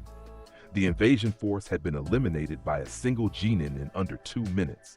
On the roof, Hiruzen and Orochimaru's battle raged. The Snake Sanin had summoned the first and second Hokage using Edo Tensei, and the third struggled against his resurrected predecessors. "It's over, Sensei," Orochimaru hissed. "Konoha will fall, and I'll finally—" An explosion of red energy from the stadium interrupted him. The pressure wave was so intense that it reached even the roof, making both combatants pause. What was that? Orochimaru looked toward the stadium, his senses screaming danger. From the arena emerged a figure wreathed in crimson energy. Naruto rose into the air through pure chakra manipulation, floating upward until he was level with the roof. His eyes blazed red, his aura pulsing with power that made even the legendary ninja take notice. "Orochimaru," Naruto's voice carried absolute authority. "I warned you." The Snake Sanin's eyes widened. Impossible. That power. Naruto's aura intensified further. His muscle definition increased noticeably. The air around him began to distort from the sheer energy pouring off his body. Full power. The transformation was immediate and shocking. His red aura became solid-looking, flames of energy wrapping around his body. His eyes glowed like burning coals. The pressure emanating from him made the resurrected Hokage stumble, made Hiruzen's breath catch, made Orochimaru's survival instinct scream at him to flee. "This is beyond," Hiruzen whispered. "This is beyond anything I've ever felt." Naruto raised one hand toward Orochimaru. Power impact, maximum. A sphere of red energy formed in his palm, growing larger and larger until it was the size of a house. The power contained within it made reality seem to ripple. Orochimaru's Edo Tensei summons moved to intercept, but even legendary Hokage felt insignificant before this technique. "Wait," Orochimaru formed seals desperately. "You'll destroy half the village." Precise control. Naruto's voice was calm despite the overwhelming power he wielded. The massive energy sphere compressed down to the size of a fist. Its power concentrated rather than dissipated. He released it. The compressed sphere shot forward faster than sound. Orochimaru tried to dodge, tried to substitute, tried everything in his arsenal. It was meaningless. The sphere tracked him perfectly, striking his chest dead center. The explosion was contained but devastating. The roof where Orochimaru stood simply ceased to exist, vaporized by concentrated energy. The Snake Sanin's body was obliterated, reduced to ash in an instant, or it would have been, if not for his preparations. A white snake slithered from the remains, carrying Orochimaru's essence, a last resort survival technique. But even that was damaged, barely functioning. The snake fled with desperate speed, knowing that engaging this demon in gray eyes would be suicide. Naruto watched it escape, calculating if pursuit was worth the effort. He decided against it. Orochimaru was broken, his invasion shattered, his power diminished. The snake would not trouble Konoha again soon. The Edo Tensei summons crumbled, their connection to Orochimaru severed. Hiruzen slumped against a remaining section of roof, staring at Naruto with awe and concern. That power, the third Hokage managed. Naruto, what are you? Naruto's full power state faded, his aura retracting, his eyes returning to gray. He descended to the roof, landing lightly. Someone who protects Konoha, he said simply. Isn't that enough? Before Hiruzen could respond, reports came in from across the village. The invasion was over. Sound forces were retreating or surrendering. The Sand Ninja, learning their Kazekage was dead and replaced by Orochimaru, withdrew in confusion. Konoha had been attacked by a combined force of 2 villages and a legendary Sannin. The invasion should have caused massive casualties, destroyed significant portions of the village, and potentially killed the Hokage. Instead, it was repelled in under 10 minutes, primarily by a single genin, who had demonstrated power that surpassed the understanding of veteran ninja. The week following the invasion was chaotic. Funerals were held for the ninja who had fallen in battle, fewer than would have been expected, thanks to Naruto's rapid elimination of the stadium forces. Diplomatic negotiations occurred with Sand Village, resulting in a new treaty and peace agreement. Orochimaru was officially classified as an S-rank threat to be eliminated on sight, but the biggest discussions were about Naruto Uzumaki. The Jonin Council met in emergency session. Hiruzen sat at its head, listening as veteran ninja debated what to do about the gray-eyed genin who had single-handedly repelled a major invasion force. His power is beyond Kage level, stated Shikaku Nara, Jonin commander and Shikamaru's father. The way he fought Orochimaru, the energy he wielded, I've never seen anything comparable. And he's only 12, added Inoichi Yamanaka. What happens when he's fully grown? He saved the village, Kakashi reminded them. He could have fled or stood aside. Instead, he protected Konoha and its people. For now, countered Danzo Shimura, the Warhawk elder, but such power in one individual is dangerous. We should what? Hiruzen's voice was sharp. Attempt to control him? Restrict him? Danzo, if we tried to move against Naruto Uzumaki, he would destroy whatever force we sent. And then we might lose the one thing keeping him loyal, his choice to protect us. Silence greeted this assessment. Everyone in the room understood the truth. Naruto protected Konoha not because they controlled him, but because he had decided to, and that decision could change if they gave him reason. What do you propose, Hokage-sama? Asked Hiyashi Hyuga. Hiruzen took a long pull from his pipe. We give him what he wants. Space to train, freedom to grow, respect for his choices. We don't manipulate him, don't try to control him. We treat him as what he is, the strongest shinobi Konoha has ever produced. And if he turns against us, then we were already doomed, Hiruzen said quietly. But I don't believe he will. He has no malice, no desire for power over others. He simply wants to be strong and protect what he considers his. As long as Konoha is part of what he protects, we're safer than we've ever been. The council reluctantly agreed. A new classification was created in Konoha's systems, one that had never existed before. Special Strategic Asset. Naruto would answer directly to the Hokage, receive any missions deemed appropriate for his skill level, and be given complete freedom in his training and development. Several Jonin volunteered to continue working with him. Guy for physical training, Kakashi for strategy, Jiraiya, when present, for world knowledge. But everyone understood these were advisors, not teachers. Naruto had surpassed the need for traditional instruction. Naruto stood atop the Hokage monument again, this time in daylight. The village below was recovering, rebuilding, returning to normal life. The invasion had been repelled. Orochimaru had fled. Peace, temporary as it might be, had returned. You did well, a voice said behind him. Naruto turned to see Hiruzen approaching, the elderly Hokage moving carefully on the monument's surface. I did what was necessary, Naruto replied. And that's exactly why Konoha needs you. Hiruzen stood beside him, looking over the village. You don't fight for glory or recognition. You fight because you choose to protect this place. It's my village.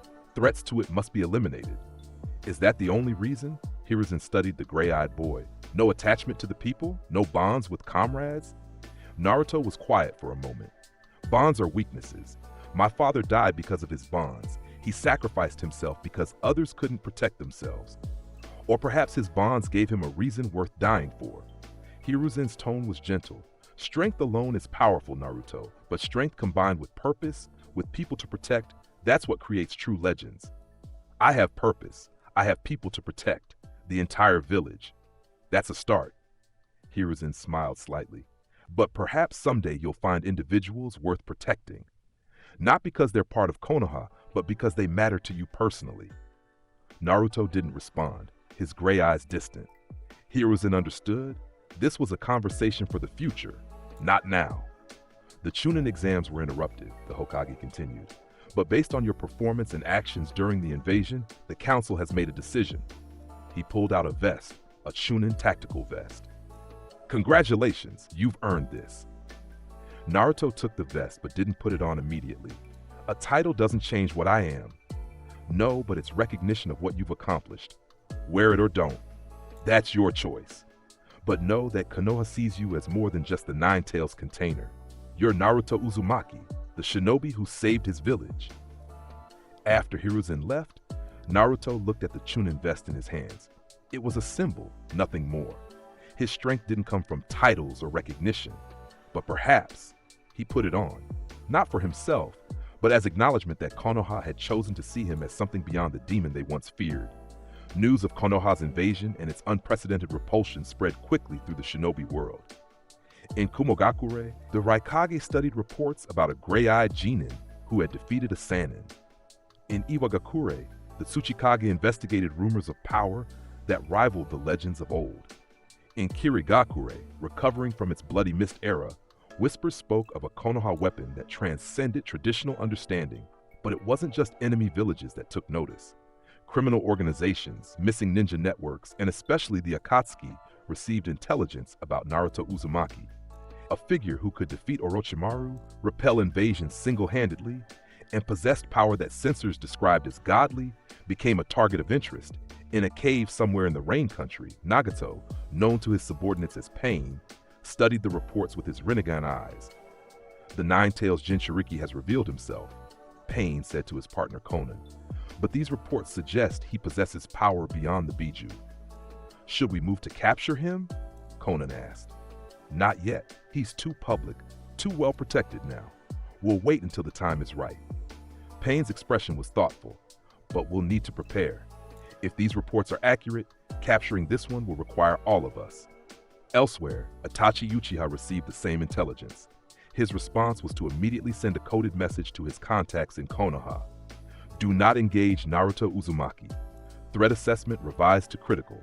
The spy who had destroyed his clan to prevent civil war understood that this boy represented something that could alter the balance of the entire shinobi world. In Konoha, life continued. Naruto resumed his training, pushing toward the barriers he still felt beyond his current strength. The full power state he had used against Orochimaru was powerful, but he sensed something beyond it, another level, another transformation that would require more than just physical training to unlock. Sasuke, his pride shattered by the ease with which Naruto had defeated him, became obsessed with gaining power. The seed that Orochimaru had planted began to grow. Perhaps the snake could offer strength that Konoha couldn't. Sakura, Kiba, and the other Genin continued their training, but with new awareness. They were shinobi of the same generation as Naruto Uzumaki, but they would never be in the same league. It was a humbling and sobering realization. Guy approached Naruto one afternoon at Training Ground 3. I have news. The Hokage wants to send you on a mission, an S rank. Naruto's gray eyes showed faint interest. Details. A rogue ninja group has been attacking villages on the border between Fire and Wind Country. They're led by a former Anbu captain who defected with forbidden jutsu. The group numbers approximately 30, all Chunin level or above, with the leader assessed at Jonin Elite. And the mission objective? Complete elimination. No survivors, no witnesses. Guy's expression was serious. This is an assassination mission, Naruto. Not protection, not capture. Can you handle that? Naruto's response was immediate and emotionless. Yes. You leave at dawn tomorrow. Jiraiya will accompany you as backup and to handle any diplomatic complications. I don't need backup. I know, Guy said quietly, but the Hokage insists. Besides, Jiraiya can provide intelligence and support, even if he can't match your combat power. Naruto nodded acceptance. his first true S-rank mission, an opportunity to face opponents who might actually require him to fight seriously, even if only for a moment. That evening, Jiraiya found Naruto at the memorial stone where the names of Konoha's fallen were inscribed. The gray-eyed boy stood before the stone with his usual stoic expression, but the Toad Sage noticed his gaze lingering on two names, Minato Namikaze and Kushina Uzumaki. "Your parents would be proud of you," Jiraiya said, approaching carefully. "They don't matter." Naruto's tone was flat. "They're dead. Being proud or disappointed is irrelevant. They gave everything for you in this village. And if they'd been stronger, they wouldn't have needed to sacrifice themselves." Naruto turned away from the memorial. "That's the lesson I learned from their deaths. Strength prevents sacrifice." Jiraiya sighed. He'd been trying to reach the boy for months, to help him understand that his parents' sacrifice had meaning beyond just weakness. But Naruto's worldview was set, built on foundations the Sannin couldn't shake. "Tomorrow's mission," Jiraiya changed subjects. "I know you can handle it, but remember, these are humans we're killing, not targets. They have lives, families perhaps. They chose their path when they became rogue ninja and started murdering civilians. Naruto's gray eyes held no sympathy. I'll give them the same mercy they showed their victims. None. And that doesn't bother you? Taking lives?" Naruto was silent for a moment. "Should it? I'm a shinobi. We're weapons. I protect Konoha by eliminating threats. That's my purpose." Jiraiya studied the boy carefully, seeing a 12-year-old body housing something far older in spirit. "What if someday you have to choose between your purpose and your humanity?" "Then I'll choose purpose. Every time." Naruto started walking away. "Dawn, you said? I'll meet you at the gates." As the gray-eyed boy disappeared into the evening shadows, Jiraiya remained at the memorial stone, troubled. He was watching the creation of either the greatest protector Konoha had ever known or the most dangerous weapon, and he wasn't sure which would prevail. Dawn broke over Konoha. Naruto stood at the village gates, his Chunin vest worn over his sleeveless black shirt, his expression as impassive as ever. Jiraiya arrived moments later, noting with approval that the boy was ready precisely on time. "The mission details are here." Jiraiya handed over a scroll. "Target is a group called the Crimson Fang. 32 members total, led by Ryota Kusanagi, former Anbu captain. They've established a base in an abandoned monastery near the border." Naruto absorbed the information instantly. "Their specializations? Varies. Ryota himself is a taijutsu and sword specialist. His lieutenants include a genjutsu expert, an explosives master, and a censor. The rank and file are diverse but all combat capable. Time estimate to reach the monastery? 2 days at Chunin pace. Less if we push." Naruto's eyes flickered. 6 hours. Before Jiraiya could respond, the gray-eyed boy simply vanished. Not a body flicker, not a technique, pure overwhelming speed that left after images. Jiraiya sensed his chakra signature already a mile away and accelerating. "Show off," the Sannin muttered, forming hand seals to summon a toad for faster travel. He couldn't match Naruto's speed, but he could keep up well enough to arrive before the massacre ended. Naruto moved through the forests and plains between Konoha and the border at speeds that would have seemed impossible to most shinobi. Trees blurred past. Villages were crossed in seconds. His body, honed through constant training, handled the exertion effortlessly. He arrived at the abandoned monastery as the sun reached its zenith. The structure sat atop a rocky hill, its once sacred halls now occupied by criminals. Naruto's sensory abilities detected all 32 targets. Mapping their positions instinctively, he walked up the main path, making no attempt at stealth. The guards spotted him immediately, a single child approaching their fortified position. "Hey, kid!" one guard called out. "You lost? This isn't a place for..." Naruto looked at him. Just looked. The intensity in those gray eyes made the guard's words die, made his grip on his weapon tremble. The second guard, more experienced, felt the overwhelming pressure emanating from this child and reached for his alarm whistle. Naruto was there before the whistle could sound. His hand gripped the guard's throat, lifting the man off the ground effortlessly. "Alert your leader. Tell him death has arrived."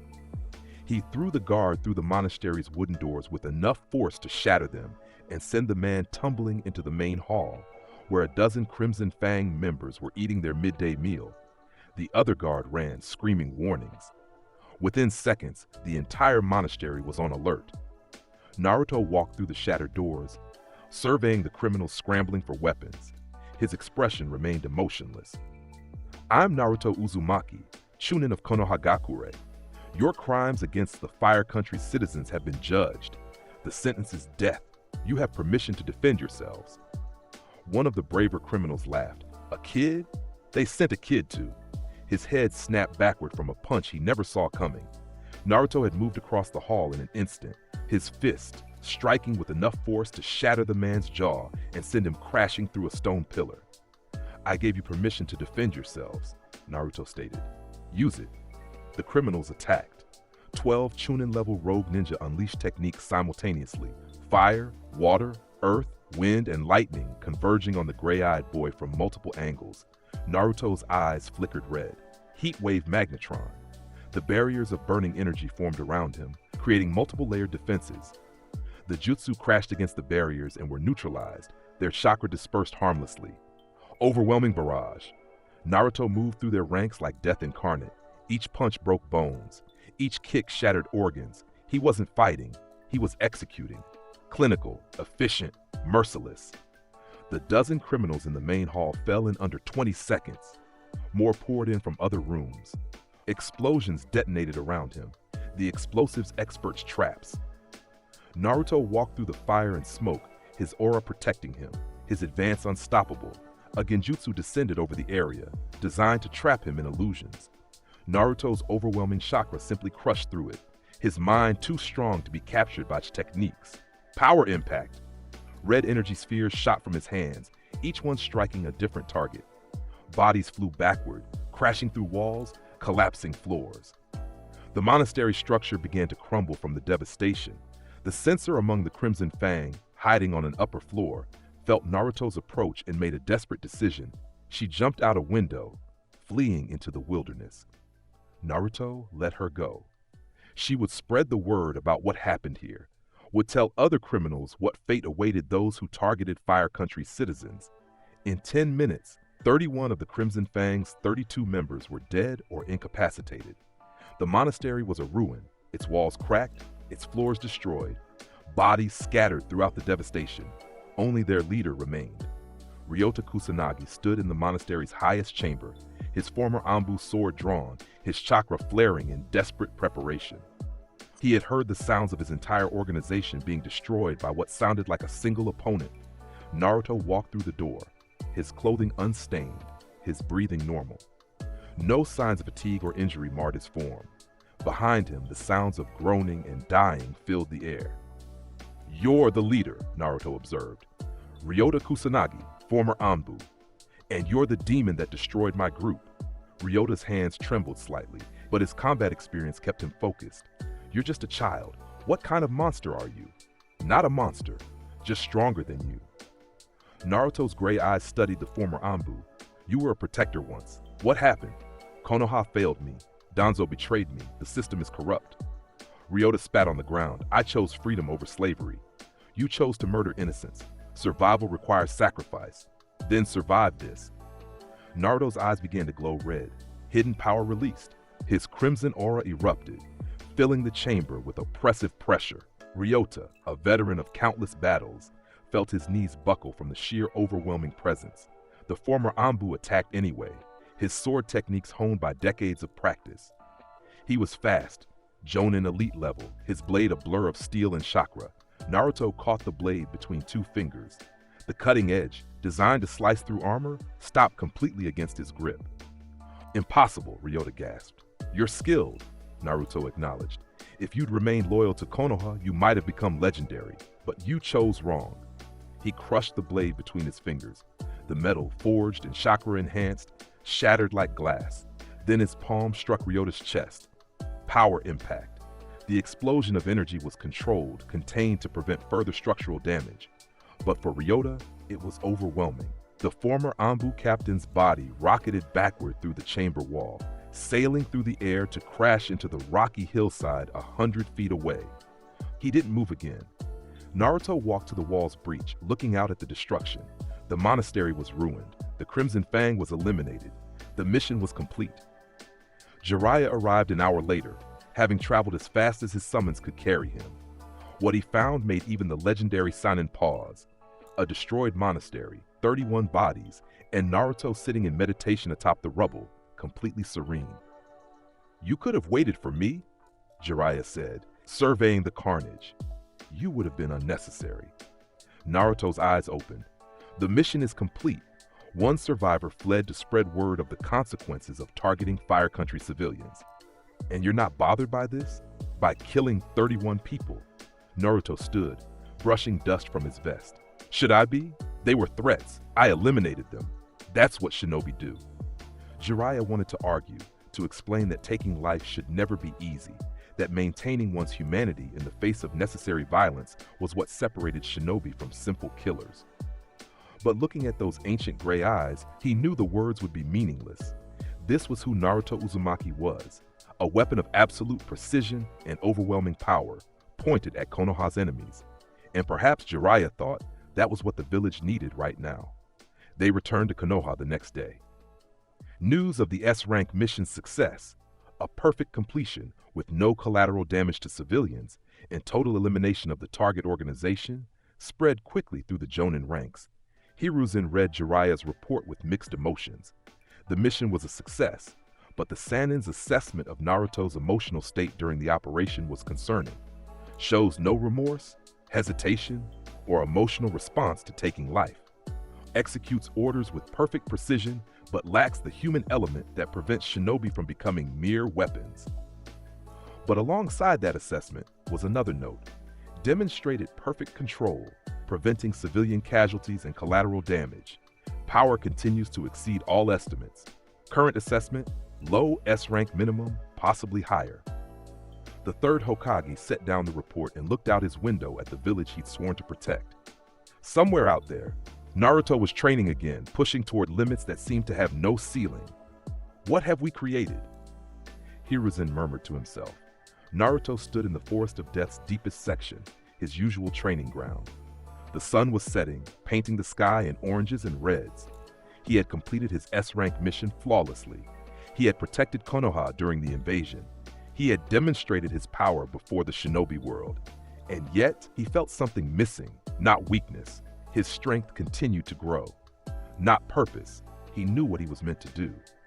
But something else, something he couldn't quite identify. He thought of his parents, whose sacrifice had created him. Of Iruka, who had shown him kindness despite the village's hatred. Of Guy, who treated him with respect rather than fear. Of the village that was slowly grudgingly accepting him as something beyond the Nine-Tails container. Bonds. The word echoed in his mind. Jiren's essence within him didn't include the Pride Trooper's hard-won understanding of trust and connection. Those memories were gone. But perhaps, somewhere deep inside, a seed had been planted. Not now. He wasn't ready to be anything other than what he was. A weapon, a protector, a force of absolute power. But someday, perhaps. His eyes turned toward the village, toward Konoha's lights beginning to appear in the gathering darkness. Not yet, he said quietly to himself, but someday. The night wind carried his words away as he resumed his training. His fists struck the air with devastating force, each impact a promise of power still growing. Somewhere in the distance, sensors felt the tremors and knew. The gray-eyed demon was training again, pushing toward heights that would shake the world. 3 months after the Chunin exams, whispers began spreading through Konoha about Sasuke Uchiha's increasing isolation, his obsession with power, his conversations with unknown figures. Naruto heard these rumors, but felt no particular concern. The Uchiha was weak and seeking shortcuts to strength. It was predictable. What Naruto didn't know was that Orochimaru, recovered from his near-death experience, had decided that if he couldn't possess Naruto's power, he would settle for the Sharingan. The Snake's agents had been whispering in Sasuke's ear, promising strength that Konoha couldn't provide. On a cold autumn night, Sasuke made his decision. He would leave Konoha, join Orochimaru, and gain the power necessary to kill Itachi and avenge his clan. He packed his belongings, ready to defect.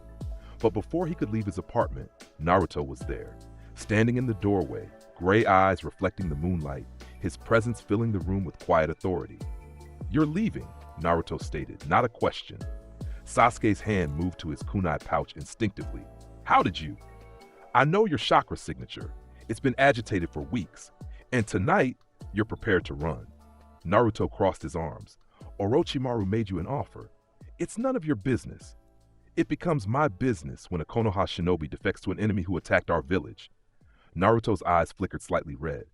I could stop you, easily, but I won't. Sasuke's surprise showed on his face. Why not? Because you're weak, and running to Orochimaru won't change that. You'll trade one form of weakness for another. Naruto's gaze. Kimimaro attacked, his bone techniques creating a forest of deadly spears.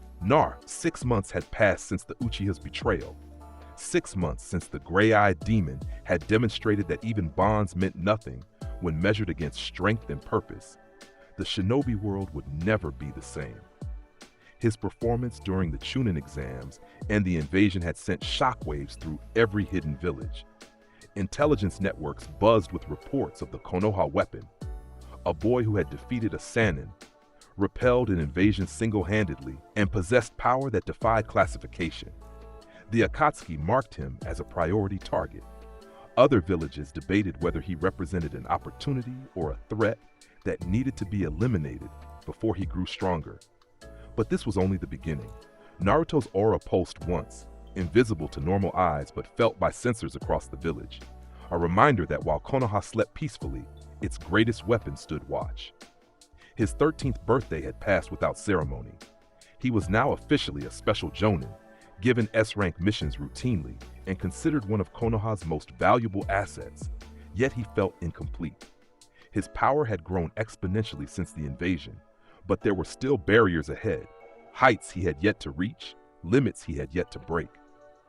The meditation techniques he practiced daily had revealed glimpses of power beyond his current state, transformations that would require more than just physical training to unlock. Naruto. Hiruzen's voice came from behind him. The elderly Hokage approached carefully, his breath visible in the cold air. The council has made a decision. Naruto didn't turn. What decision? They want to send you away for extended training, 2 years, possibly 3, away from the village, away from potential Akatsuki surveillance. Hiruzen paused. Jiraiya has volunteered to accompany you, though we both know you don't need a teacher anymore. Where? Various locations across the continent.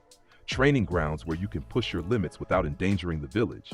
Places where your power won't draw unnecessary attention.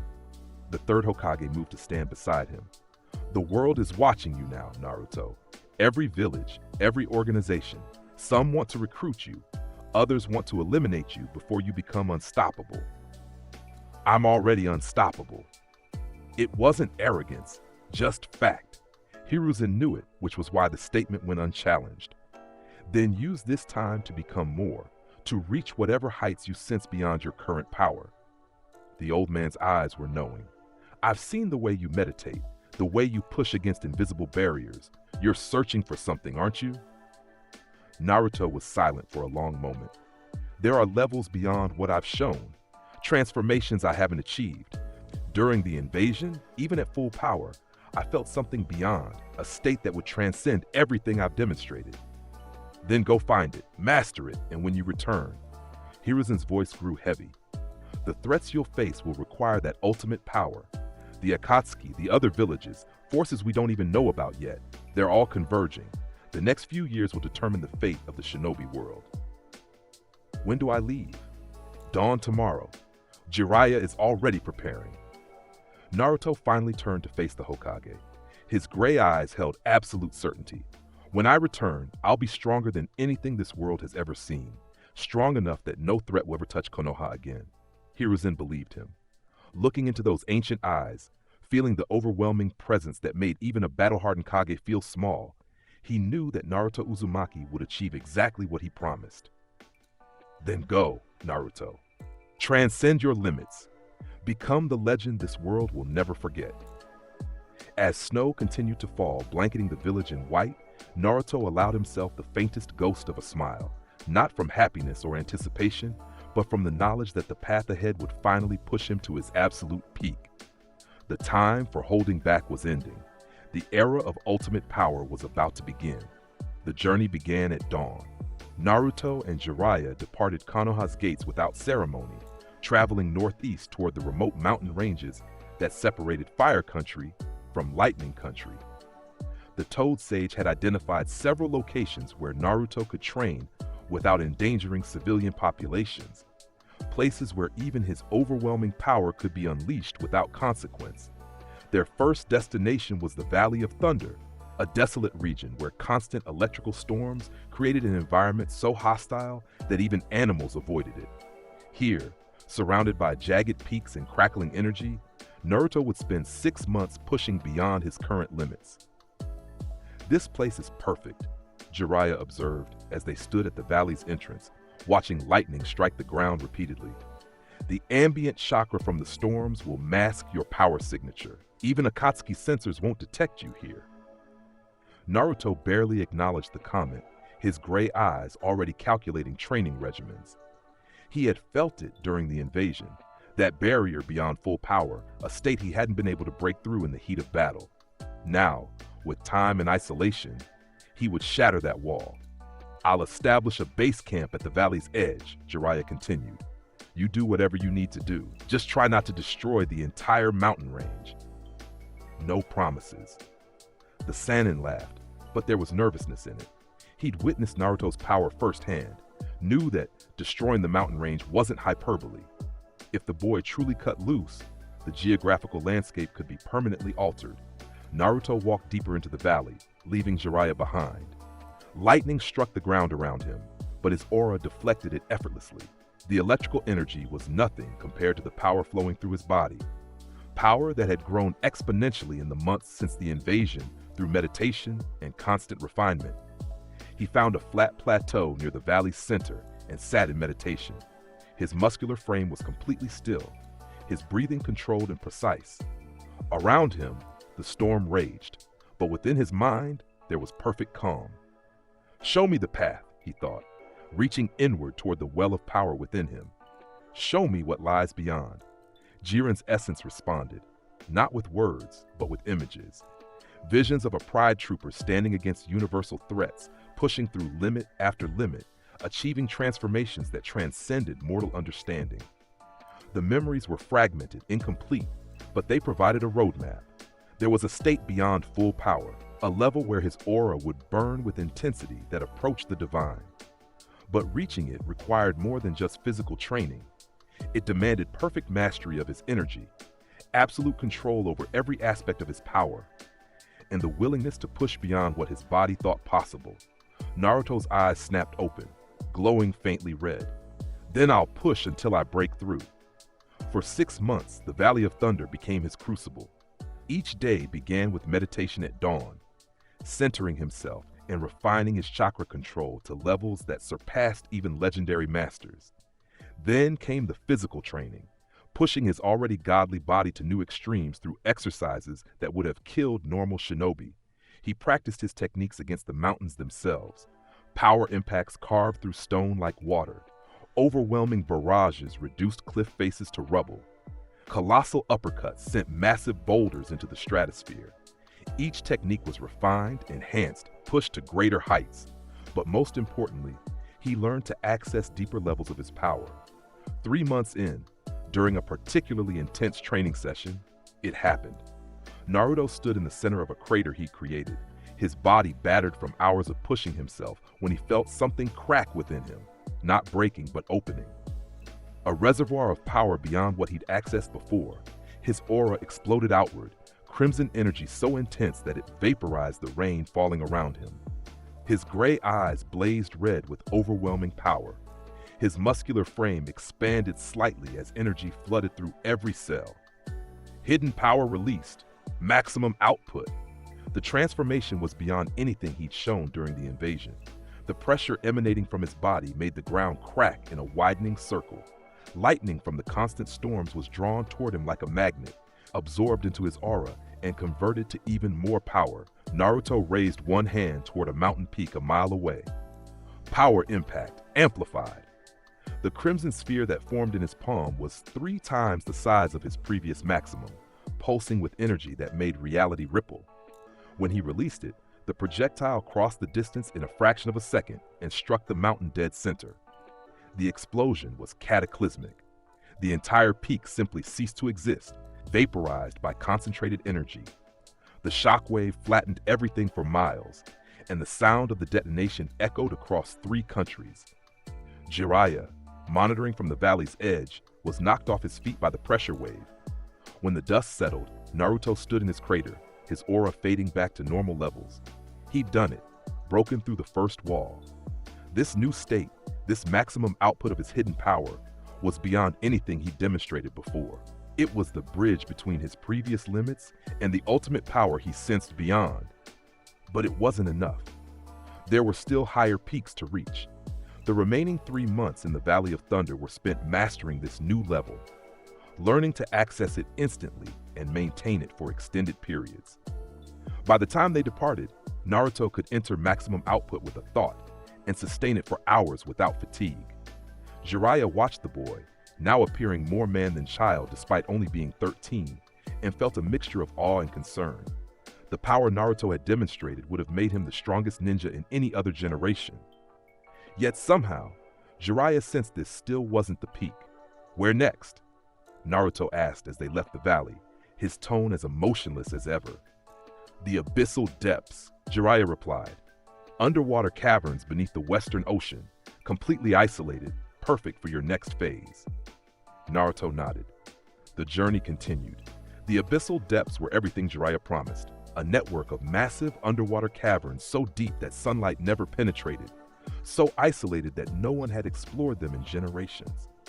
The pressure at these depths would have crushed normal humans instantly, but Naruto's body adapted effortlessly, his aura creating a protective barrier that allowed him to breathe and move freely. Here, surrounded by darkness and silence, he would spend the next year pursuing the transformation he'd glimpsed during his time in the Valley of Thunder, the state beyond maximum output that would represent his true full power fully realized. The training was brutal even by Naruto's standards. In the crushing depths, with millions of tons of water pressing down, he pushed his body and power to their absolute limits. Each meditation session lasted 12 hours or more, diving deeper into the well of Jiren's essence, understanding the Pride Trooper's path to ultimate power. 6 months into his time in the abyssal depths, Naruto achieved a breakthrough that would change everything. He sat in the largest cavern, cross-legged on the stone floor, his aura providing the only light in the absolute darkness. His breathing was so slow, it seemed he wasn't breathing at all. His heartbeat had slowed to barely detectable levels. He had entered a state of meditation deeper than ever before, touching something fundamental within himself.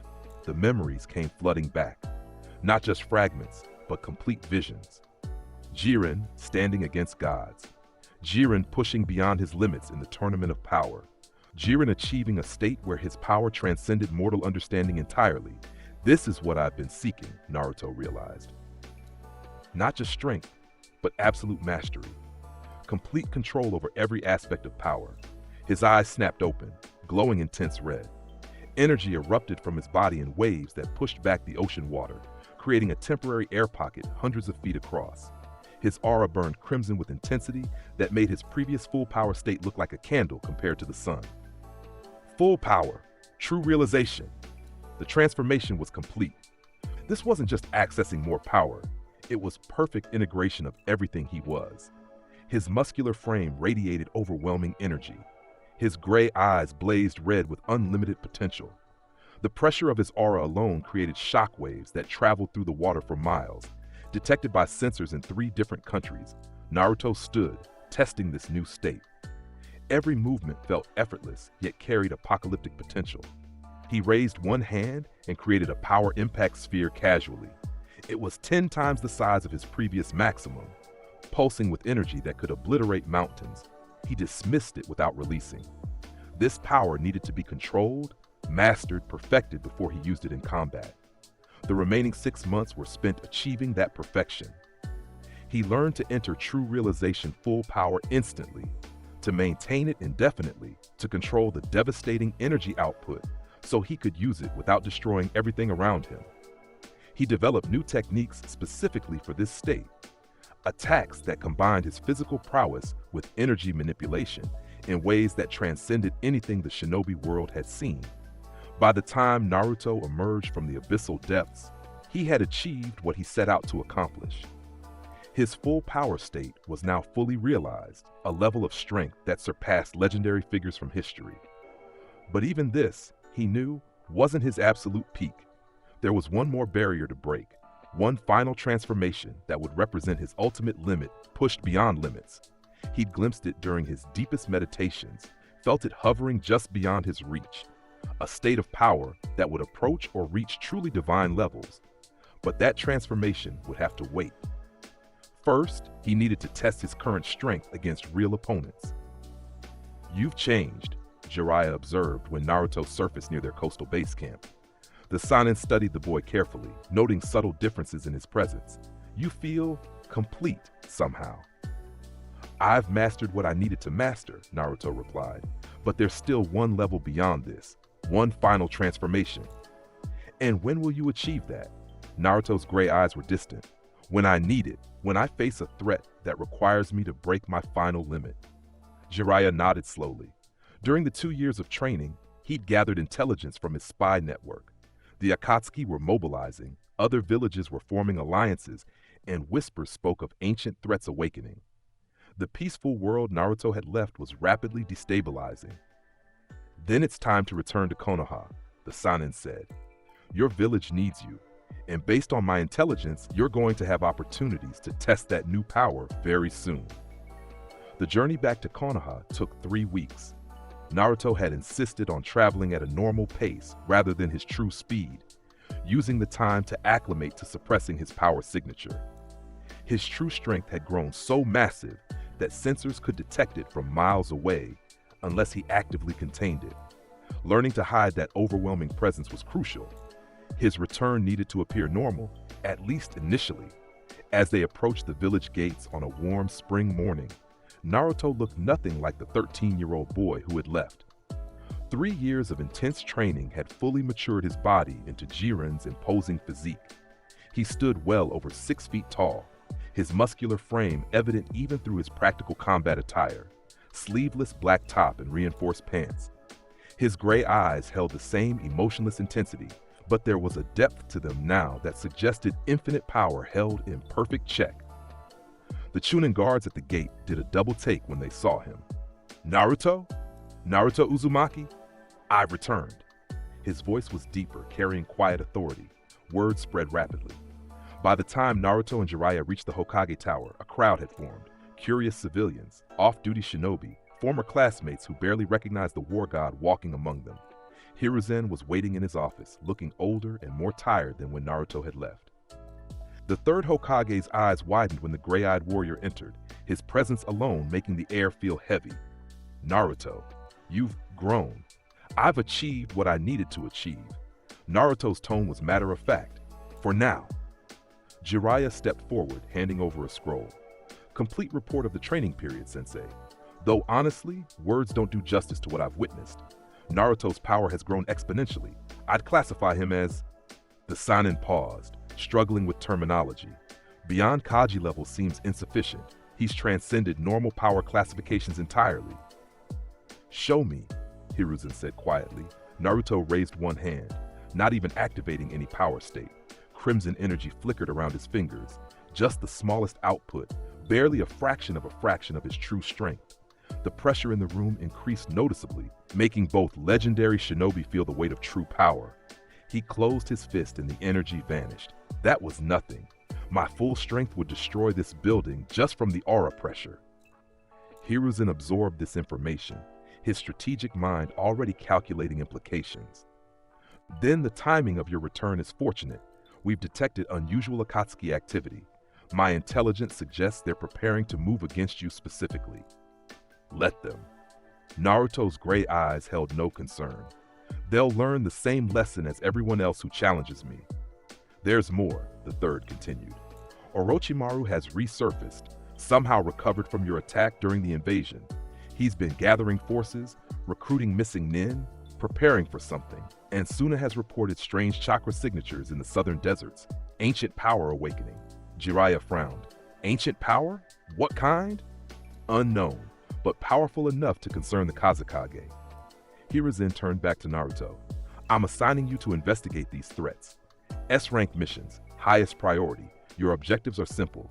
Identify the threats, assess their danger level, and eliminate them if necessary. Understood. Naruto, the Hokage's voice grew serious. During your absence, the shinobi world has become increasingly unstable. The balance of power is shifting. Multiple villages are forming alliances against potential threats, and some of them see you as that threat. You need to be prepared for conflicts with ninja who should be allies. If they attack me, I'll defend myself. The politics don't matter. They will matter when you're classified as a rogue nin for attacking allied forces. Naruto's expression didn't change. Then those forces shouldn't attack first. I protect Konoha. Anyone who targets me or this village is an enemy, regardless of their affiliation. There was no room for argument in that statement. Hiruzen sighed, recognizing that Naruto's worldview was set. The boy, no, the man, had achieved power that made political considerations seem meaningless. Why would he care about diplomatic consequences when he could defeat entire armies? Very well. Report to the mission desk for specific assignments. And Naruto? The third Hokage's eyes were knowing. Welcome home. Konoha has missed its strongest protector. As Naruto left the tower, the village buzzed with his return. Former classmates watched from a distance, recognizing that whatever gap had existed before was now uncrossable. Sakura saw him and felt her breath catch. This wasn't the boy she dismissed years ago. This was a warrior who made legendary shinobi look like children playing at war. Kakashi observed from a rooftop, his Sharingan eye analyzing what he could sense of Naruto's power.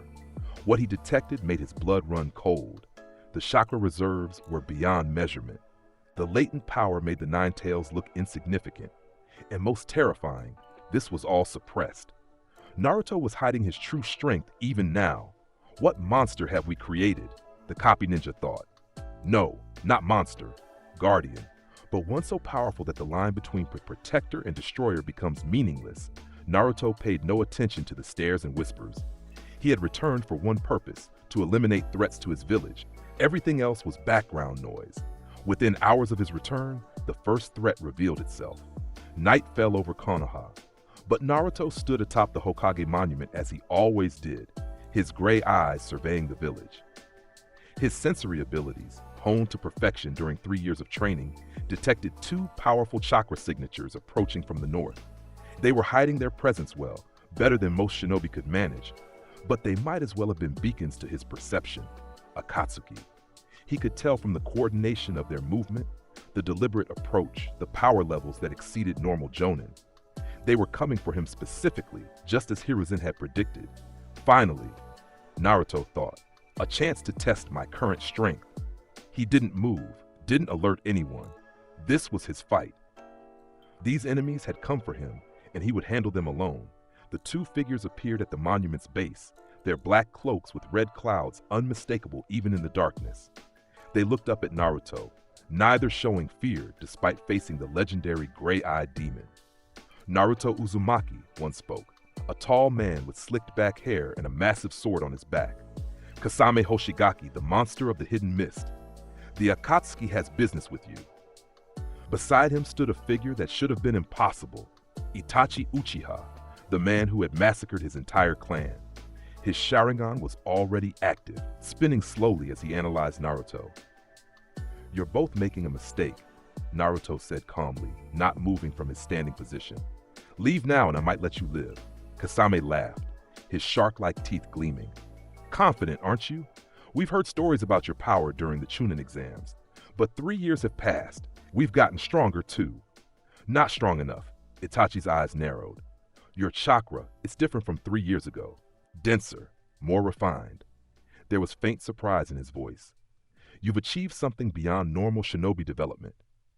I've achieved what I needed to achieve. Naruto finally moved, turning to face them fully. Now leave, or I'll demonstrate exactly what that means. Instead of retreating, Kasame drew his sword, Samehada, the blade that absorbed chakra. Sorry, kid. Our orders are to capture you alive. The leader wants the Nine Tails, and we're not leaving without it. Then you're not leaving at all. Naruto dropped from the monument, falling 100 feet and landing without sound or impact crater. His suppression of power was perfect. To normal observers, he appeared to have simply descended. But Itachi's Sharingan caught the truth. The boy had contained energy that should have obliterated the ground upon landing. Impossible control, the Uchiha thought. His power has grown beyond anything in my calculations. Last chance, Naruto stated. Walk away. Kasame moved first, his shark-like speed enhanced by years of experience as one of the 7 swordsmen. Water style, super shark bomb jutsu. A massive water shark, easily 50 feet long, erupted from the moisture in the air and charged at Naruto. The technique was designed to absorb the target's chakra and grow stronger. Anyone who fought back with ninjutsu would only make it more powerful. Naruto raised one hand. His eyes flickered red for just a moment. Power impact. The crimson energy sphere that formed in his palm was barely the size of a fist, but the concentrated power within it made Itachi's eyes widen in alarm. When Naruto released it casually, the sphere shot forward and struck the water shark dead center. The massive jutsu simply evaporated. Not absorbed, not deflected, completely annihilated. The power impact continued through where the technique had been and impacted the ground behind Kasame, creating a crater 20 feet deep despite being the smallest output Naruto could manage. What the hell?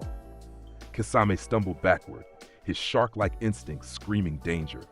That was 1% of my power, Naruto stated emotionlessly. You can't win this fight. Neither of you can. Itachi activated his Mangekyo Sharingan, black flames erupting around Naruto. Amaterasu, the black fire said to burn anything it touched, completely failed to reach him. Naruto's passive aura, the energy field he maintained even in his suppressed state, repelled the flames as if they didn't exist. Your techniques are useless against me. Naruto's gray eyes met Itachi's Sharingan without flinching. Even your genjutsu won't work. My mind is too strong, my will too absolute. You're facing something beyond your understanding. To prove his point, Naruto released a fraction of his aura. Crimson energy erupted around his body, just the smallest output of his hidden power state. The pressure hit both Akatsuki members like a physical wall, making Kasame drop to one knee and forcing even Itachi to brace himself. This is 10%, Naruto announced calmly. At 50%, you'd both be unconscious from the pressure alone. At my full strength, you'd be dead before you could react. Kasame tried to stand, his pride as one of the 7 swordsmen refusing to accept this humiliation. Samehara! Absorb his chakra! The sentient sword extended toward Naruto, its scaled surface opening like a mouth ready to devour energy. But when it made contact with his aura, the sword recoiled violently, actually whimpering in what seemed like pain or fear. Your sword knows better than you do, Naruto observed.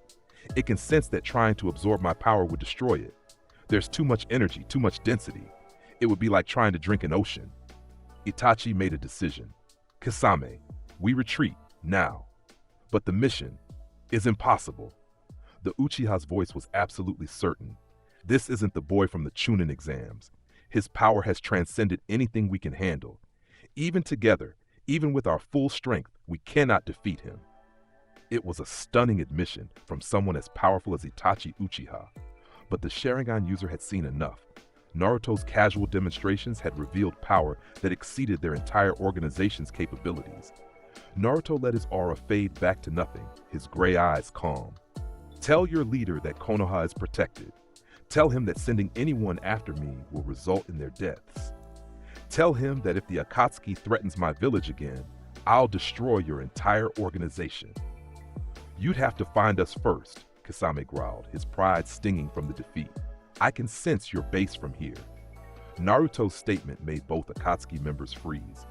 Hidden Rain Country, beneath the tallest tower.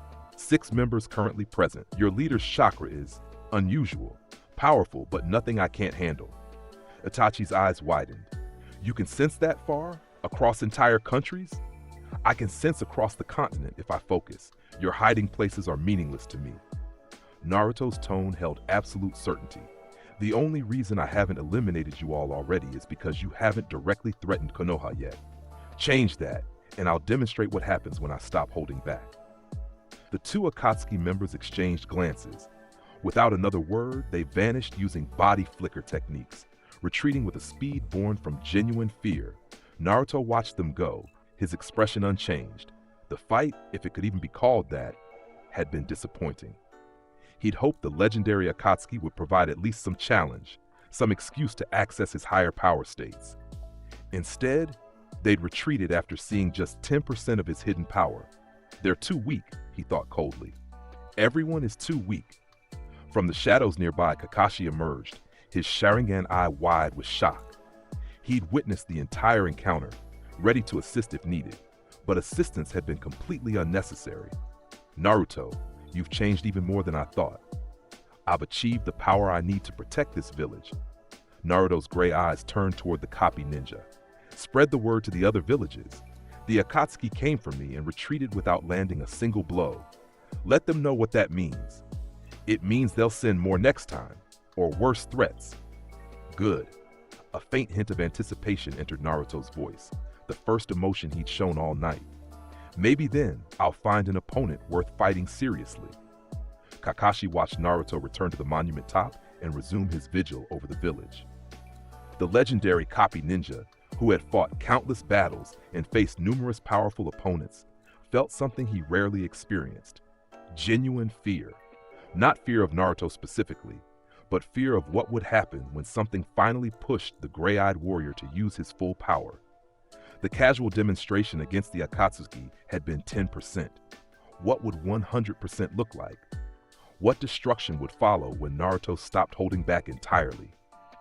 Pray we never have to find out, Kakashi thought, departing into the night, but both men knew the prayer was futile.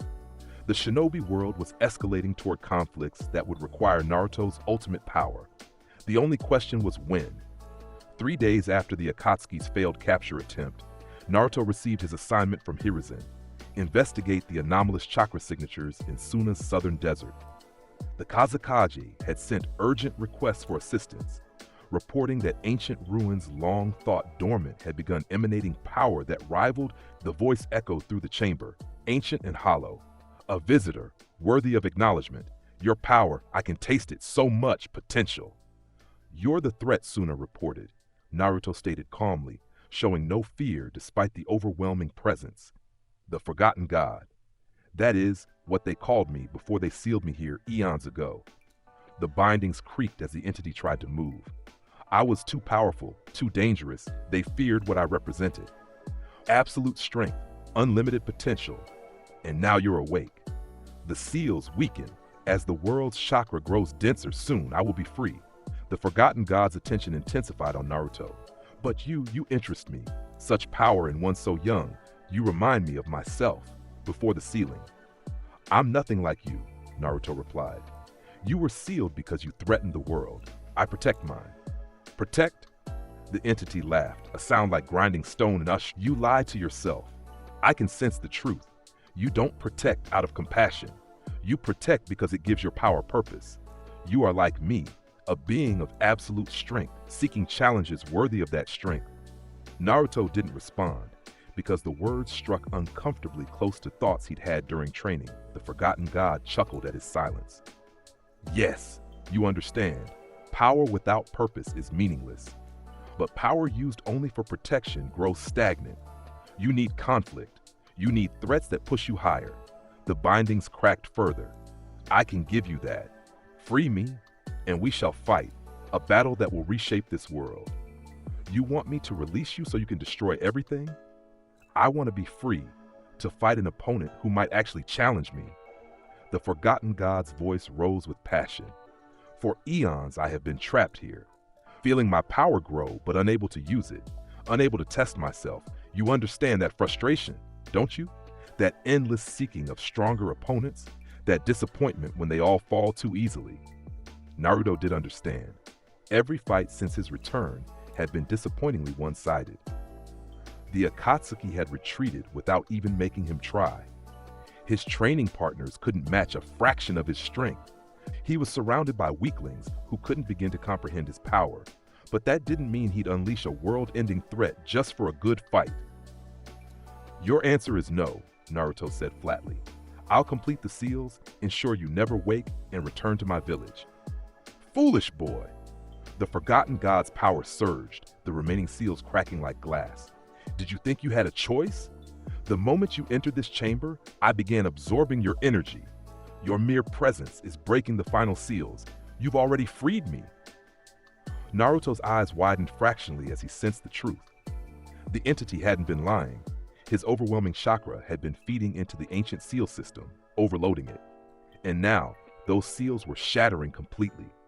The chains of light exploded. The bindings fell away. The forgotten god rose to its full height, 15 feet of impossible anatomy and ancient power.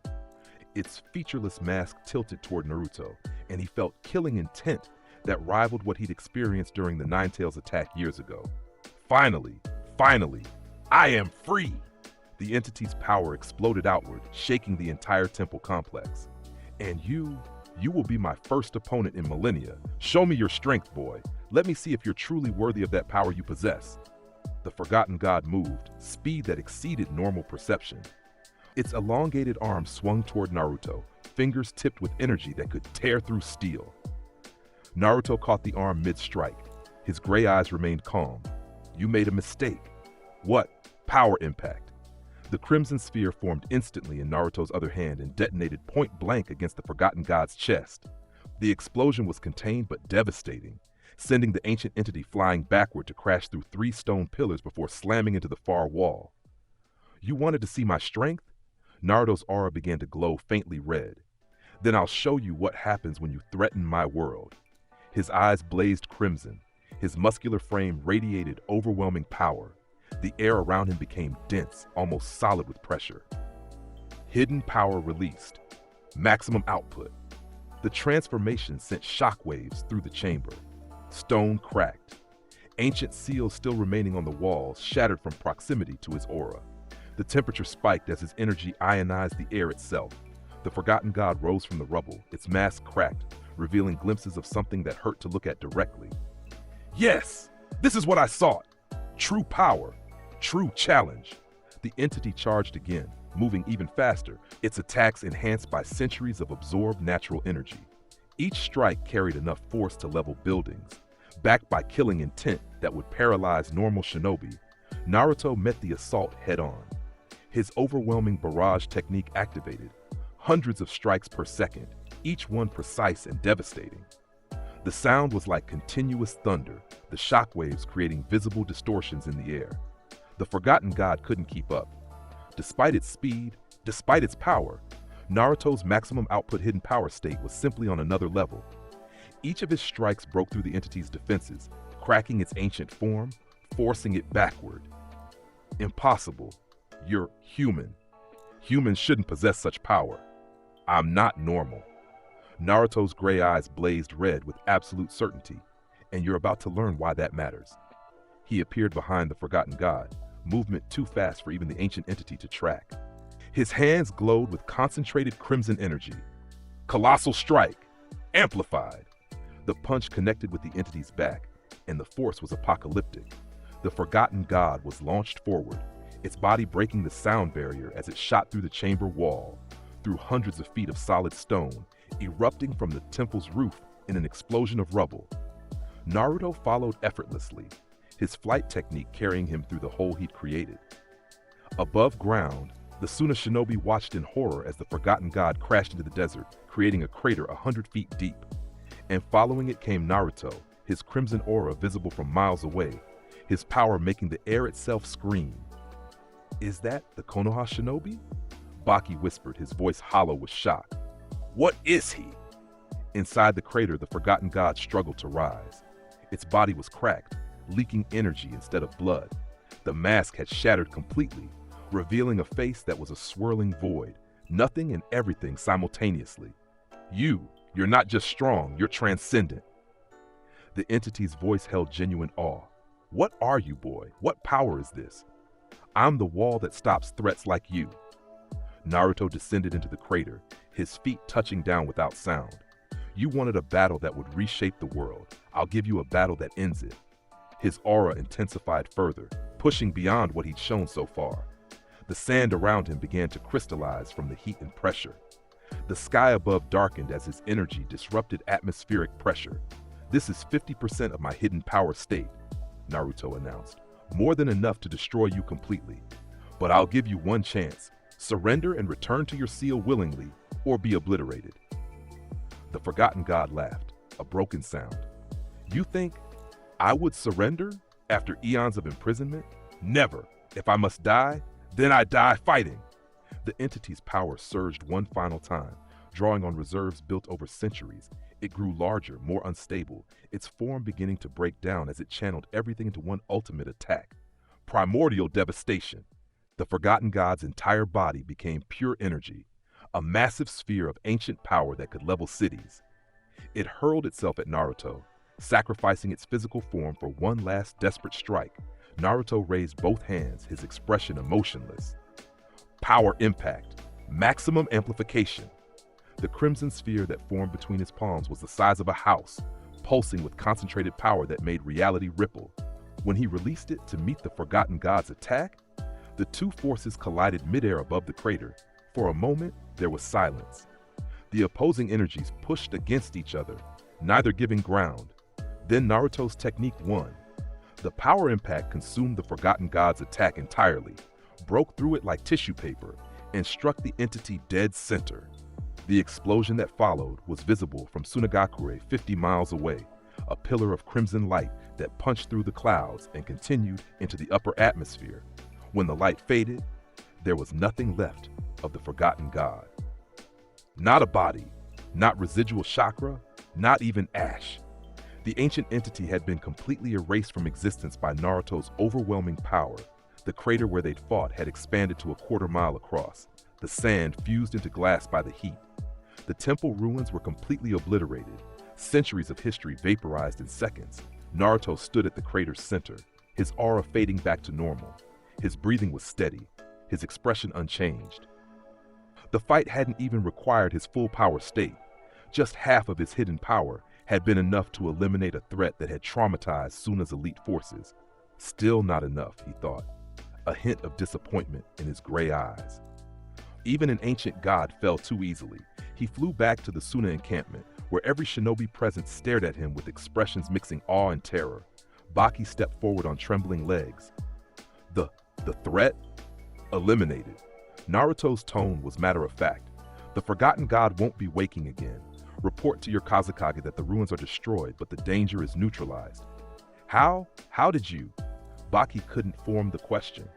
I'm stronger than it was. Naruto turned to leave. That's all that matters. As he departed, flying back toward Konoha at speeds that would cross the desert in minutes, the Suna shinobi remained frozen in place. They had witnessed power that transcended anything in their experience, seen a single individual eliminate a threat their entire village couldn't handle. Word of the battle would spread quickly. The gray-eyed demon of Konoha had defeated an ancient god without even revealing his full strength. The shinobi world's fear of Naruto Uzumaki would deepen significantly, but Naruto himself felt only continued frustration. Two major threats eliminated, neither strong enough to make him use full power, much less push him toward the ultimate transformation he knew existed beyond even that. Where are the opponents worth fighting? He wondered, as Konoha appeared on the horizon. Where are the threats that will force me to break my final limits? The answer to that question was approaching faster than he knew. Forces were gathering, plans were being made, and the conflicts that would reshape the shinobi world were about to begin. 2 weeks after the Forgotten God incident, the 5 major hidden villages called for an emergency summit. The Kage from each nation would gather to discuss what they termed the Konoha anomaly. Naruto Uzumaki, whose power had grown beyond what any single village could safely ignore, Hiruzen received the summons with mixed feelings. He understood why the summit was necessary from a political standpoint, but he also knew Naruto's response to being labeled a threat would be decisive. They want to discuss you, the third Hokage said, meeting with Naruto in his office late one evening. All 5 Kage, their advisors, and representatives from minor villages. They're proposing restrictions on your activities, maybe even a monitoring system. Let them propose. Naruto's gray eyes showed no concern. Their restrictions mean nothing. They might try to enforce them. Multiple villages working together could field armies. Armies are irrelevant. There was no arrogance in Naruto's tone, just factual assessment. I could defeat every ninja in this room, in this building, in this village simultaneously if necessary. Now multiply that by 5 villages. The math doesn't change. Numbers don't overcome the power gap. Hiruzen sighed, knowing the assessment was accurate. You're making yourself into a target. If the other villages view you as a threat rather than an ally, they'll never stop trying to eliminate you. Then they'll never stop failing. Naruto stood, preparing to leave. Don't go to their summit, or go and tell them the truth. Konoha is protected by power beyond their comprehension, and any attempt to restrict or control that power will be met with overwhelming force. And if they attack anyway, then I demonstrate why that was a mistake. Naruto paused at the door. I don't want to fight other villages, but I will if they force my hand. My purpose is protecting Konoha, not maintaining political alliances. They need to understand that. After Naruto left, Hiruzen sat in thought. The gray-eyed warrior was right. No coalition of villages could match his power, but that very fact was what terrified them. A single individual who could defeat armies, ignore Kage, and reshape nations with his strength alone. It violated everything the hidden village system was built upon. The summit was scheduled for neutral territory, Iron Country, where samurai maintained order and no hidden village held advantage. Hiruzen would attend, as would the other 4 Kage. But he already knew how the meeting would end, with fear, with mistrust, and probably with plans to eliminate Naruto before he became even stronger. They don't understand, the 3rd Hokage thought warily. He's already beyond anything they could deploy against him. The summit convened on a cold winter morning in Iron Country's largest fortress. The 5 Kaji sat in a circular arrangement, each flanked by bodyguards and advisors. Hiruzen represented Konoha, looking older than his years. Beside him, his advisors Homura and Koharu maintained stern expressions. The Raikage, A, spoke first, a massive man whose physical strength was legendary. Let's be direct, Hiruzen. Your village harbors a weapon of unprecedented power. This Naruto Uzumaki has demonstrated abilities that threaten the balance between nations. He's protected Konoha and assisted allied villages, Hiruzen countered. How is that a threat? Because his power acknowledges no authority, Mei Terumi, the Mizukage, interjected. Her beauty masks sharp political instincts. He acts independently, answers to no one, and possesses strength that could conquer nations. That makes him dangerous regardless of current intentions. Gaara, the youngest Kage present at barely 18 and recently appointed Kazekage of Suna, spoke quietly. I've witnessed his power firsthand. During the Chunin exams, he stopped my transformation with a single look. And recently, he eliminated the forgotten god threat that our entire village couldn't handle. He did it alone, in minutes. Exactly, Onoki, the elderly Tsuchikage of Iwagakure, stated. One individual shouldn't possess such power. It's unnatural, dangerous. We must implement restrictions, monitoring of his activities, limits on his missions, oversight by a council of Kage. Hiruzen's response was measured but firm. And who would enforce these restrictions? Which of you wants to be the one to tell Naruto Uzumaki he's not allowed to protect his home? We'd enforce them together, the Raikage said. All 5 villages, coordinated response. Even he can't fight the entire shinobi world. Can't he? Hiruzen's voice hardened. You've heard the reports. The Akatsuki sent 2 S-rank criminals after him, Itachi Uchiha and Kasame Hoshigaki. He repelled them without even trying, using a fraction of his power. The forgotten god that Suna reported could have destroyed their village. Naruto eliminated it casually. What makes you think your armies would fare better? Because we'd be prepared, Onoki insisted. Coordinated strategies, overwhelming numbers, specialized techniques. The fortress doors opened. Every head turned toward the interruption, guards moving to intercept the intruder. Then they froze, recognizing the figure walking calmly into the summit chamber, Naruto Uzumaki. His gray eyes swept across the gathered Kage, his presence immediately dominating the room, despite his deliberate suppression of power. This is a closed session, one of the Raikage's guards began. I know. Naruto's voice cut through the protest. That's why I'm here. If you're going to discuss restrictions on me, I should be present. Hiruzen stood, concern on his face. Naruto, how did you even? I've been listening since the summit began. Naruto walked to the chamber's center, standing equidistant from all 5 Kage. Your security is meaningless to my sensory abilities. I heard every word, every plan, every suggestion about how to control me. The Raikage rose, lightning crackling around his body. You've infiltrated a Kaji summit? That's an act of war. No. Nuray's eyes met the Raikage's without flinching. You discussing how to restrict and monitor me without my input? That's provocative. I'm simply ensuring you understand the reality of your situation before you make decisions you'll regret. You dare threaten us? Onoki's hands began forming seals. In this room are the 5 strongest ninja in the world, boy. You may be powerful, but you're not invincible. Actually, I am, at least by your standards. Naruto's expression didn't change, but the air in the room suddenly felt heavier. Would you like a demonstration? This is unnecessary. Hiruzen stepped forward, trying to defuse the situation. Naruto, stand down. Kaji, let's discuss this rationally. No. Naruto's tone held absolute finality. They need to understand. All of you need to understand. His eyes began to glow faintly red. You talk about restrictions, oversight, control, but none of you have the power to enforce any of it. Let me show you why. His aura erupted, not a full transformation, just the smallest release of his hidden power. The pressure that filled the room made every bodyguard drop to their knees. Even the Kaji themselves felt the weight of true power for the first time. This is 1%, Naruto stated calmly as crimson energy flickered around his body. At 10%, your guards would be unconscious. At 50%, even you Kage would struggle to remain standing. At 100%, he let the implication hang. Impossible! The Raikage gasped, his lightning armor flickering under the pressure. No one's chakra can be that dense, that overwhelming. I'm not normal. I've told you this before. Naruto's aura faded back to nothing, the pressure vanishing instantly. You can form your coalition, deploy your armies, implement your restrictions. It won't matter. I protect Konoha because I choose to, not because any authority commands it.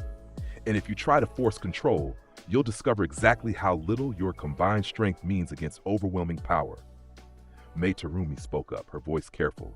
You're asking us to simply accept your existence? To trust that you'll never turn that power against us? I'm telling you that you don't have a choice. Naruto's gray eyes were emotionless. I exist. My power exists. And nothing you do will change that. So you can either accept it and maintain the peace, or you can try to restrict me and face the consequences. Those are your only options. Gaara stood, his expression contemplative. He's right. I've felt that power firsthand. No restriction we impose could be enforced. We'd only create an enemy far more dangerous than any threat we faced before. So we do nothing? Onoki's frustration was evident. We just allow one individual to operate completely outside the system of checks and balances? You do what you've always done, Hiruzen said quietly. You trust that Konoha will manage its own assets responsibly. Naruto has shown no inclination toward conquest or domination. He protects his village. That's all. For now, the Raikage muttered. But what happens when he decides Konoha needs more territory, more resources, when his definition of protection expands? Naruto's response was immediate. Then I'll be acting on behalf of Konoha, and you'll negotiate with the Hokage as you always have. I'm a weapon, not a leader. I follow orders from my village, but I won't follow orders from you. The summit continued for hours, but the outcome was essentially decided from the moment Naruto had demonstrated his aura. No restrictions were implemented. No monitoring systems were established. Instead, a tense agreement was reached. Konoha would maintain responsibility for Naruto's actions, and the other villages would not attempt to interfere with him directly. It was a hollow agreement that satisfied no one, but it prevented immediate conflict. The Kaji departed knowing that their world had changed fundamentally. The balance of power between villages no longer mattered when one village possessed an individual who transcended that entire system. As Naruto and Hiruzen returned to Konoha, the third Hokage spoke carefully. That was dangerous. You've made enemies of people who should be allies. They were always going to be enemies, Naruto replied. Power breeds fear, and fear breeds hostility. Better to make the reality clear now than let them build false hope about controlling me. And when they try to eliminate you, because they will, eventually, political pressure will demand it. Then I'll survive their attempt and demonstrate why trying was futile. Naruto's gray eyes were distant. I don't want to fight other villages, but I'm ready to if necessary. My purpose is clear. Protect Konoha. Everything else is secondary. Hiruzen nodded slowly, accepting the truth in those words. Naruto Uzumaki had become what the shinobi world had never seen before, a force of nature in human form, beholden to nothing except his own sense of purpose, and that terrified everyone who understood what it meant. 3 months after the disastrous Kage summit, the Akatsuki made their move. Not against Naruto directly, they'd learned that lesson, but against Konoha itself. If they couldn't capture the Nine Tails through force, they would use hostages, leverage, and threats to force compliance. Pain, the leader of the Akatsuki, stood atop the highest tower in the Hidden Rain village. His Rinnegan eyes saw across vast distances, analyzing intelligence gathered over months of observation. Naruto Uzumaki was too powerful to capture through conventional means, but even the strongest had pressure points. "We strike at his village," Pain announced to the assembled Akatsuki members. "Not to destroy it, but to force negotiation. He protects Konoha above all else. We threaten what he protects, and he'll comply with our demands." Konan, his partner, voiced concern. "He defeated Itachi and Kasame without effort. The reports from the Forgotten God incident suggest power beyond our organization's capabilities. Threatening his village might just provoke him to destroy us. Then we ensure we have leverage he can't ignore." Pain's ringed eyes showed absolute certainty. "We capture the Hokage. With Sarutobi Hiruzen as hostage, even Naruto Uzumaki will be forced to negotiate." The plan was audacious but feasible. Pain himself would lead the assault, supported by Konan, Deidara Sasori, and Kakuzu, 5 of the Akatsuki's strongest members, coordinated and prepared. They would strike fast, extract the Hokage, and retreat before Naruto could respond. What they didn't account for was that Naruto's sensory abilities extended across the entire continent. The moment the Akatsuki members entered Fire Country's borders, Naruto detected them. He was training in the Forest of Death when he felt the familiar chakra signatures, recognized the formation they traveled in, understood their trajectory would take them directly to Konoha. His gray eyes narrowed. "They're coming for the village." After I warned them explicitly, Naruto's aura erupted, crimson energy exploding outward as he released his hidden power instantly. The forest around him vaporized from the pressure, trees reduced to ash in a quarter-mile radius. His flight technique activated, and he launched toward the approaching threat at speeds that made sound barriers meaningless. The Akatsuki members were 20 miles from Konoha when Naruto appeared in their path. He simply materialized in midair ahead of them, his crimson aura blazing, his gray eyes filled with cold fury. "I warned you." His voice carried across the distance despite the wind. "I said explicitly that threatening my village would result in your destruction." Pain stopped, his Rinnegan assessing the situation instantly. The power emanating from Naruto exceeded anything in their intelligence reports. "Stand down, Naruto Uzumaki. We're not here to destroy Konoha. We simply need to negotiate." "No." Naruto's aura intensified. "You don't negotiate with weapons. You don't threaten what I protect and expect to walk away. This ends here." Deidara laughed, his artistic arrogance overcoming common sense. 5 against 1? Even you can't fight us all, Watch." Naruto moved. His speed transcended what the Sharingan could track, what the Rinnegan could predict. He appeared before Deidara instantly, his fist already in motion. Colossal strike! The impact sent the explosion specialist flying backward faster than sound, his body breaking through 3 mountains before crashing into a lake 30 miles away. The shockwave from the punch alone knocked the other Akatsuki members back.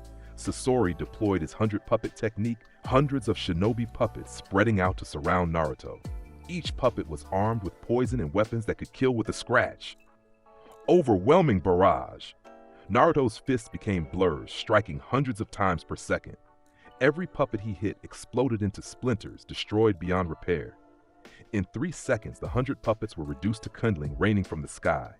Kakuzu separated into his multiple hearts, each one a distinct entity attacking from different angles.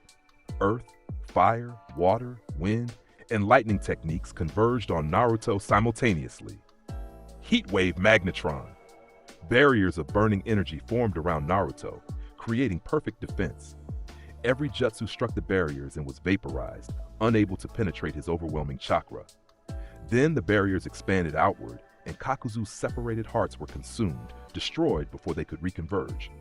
In 15 seconds, 3 of the Akatsuki's members were eliminated from the fight. Only Pain and Konan remained active, and both understood they were vastly outmatched. Shinra Tensei. Pain unleashed his signature technique, a gravity blast that could level cities. The repulsive force shot toward Naruto with destructive power. Naruto caught it. His hands simply stopped the gravitational push, his strength and chakra overwhelming Pain's Rinnegan ability. Then he pushed back, and the Shinra Tensei reversed, slamming into Pain himself and sending the Akatsuki leader crashing into the ground. Konan created thousands of paper shuriken, each one explosive, filling the air with deadly projectiles. It was an attack designed to overwhelm through sheer numbers. Naruto's aura pulsed once. The pressure wave from his energy detonated every single paper shuriken simultaneously, creating a massive explosion that he walked through unharmed. His gray eyes found Konan, and she felt genuine terror for the first time in years. Paper ocean! She transformed entirely into paper, trying to escape through dispersal. No escape. Naruto's hand glowed crimson. Power impact, scatter shot. Dozens of small energy spheres shot from his palm, each one tracking a portion of Konan's dispersed form. The simultaneous explosions forced her to reconstitute, and when she did, she was barely conscious. Her power exhausted, Pain rose from his crater, youth blood flowing from multiple wounds. His Rinnegan's abilities had been completely negated by overwhelming force. This is impossible. The Rinnegan is the ultimate power, granted by the Sage of Six Paths himself. It cannot be overcome by mere. It can. Naruto descended to stand before Pain, his aura making the ground crack beneath his feet.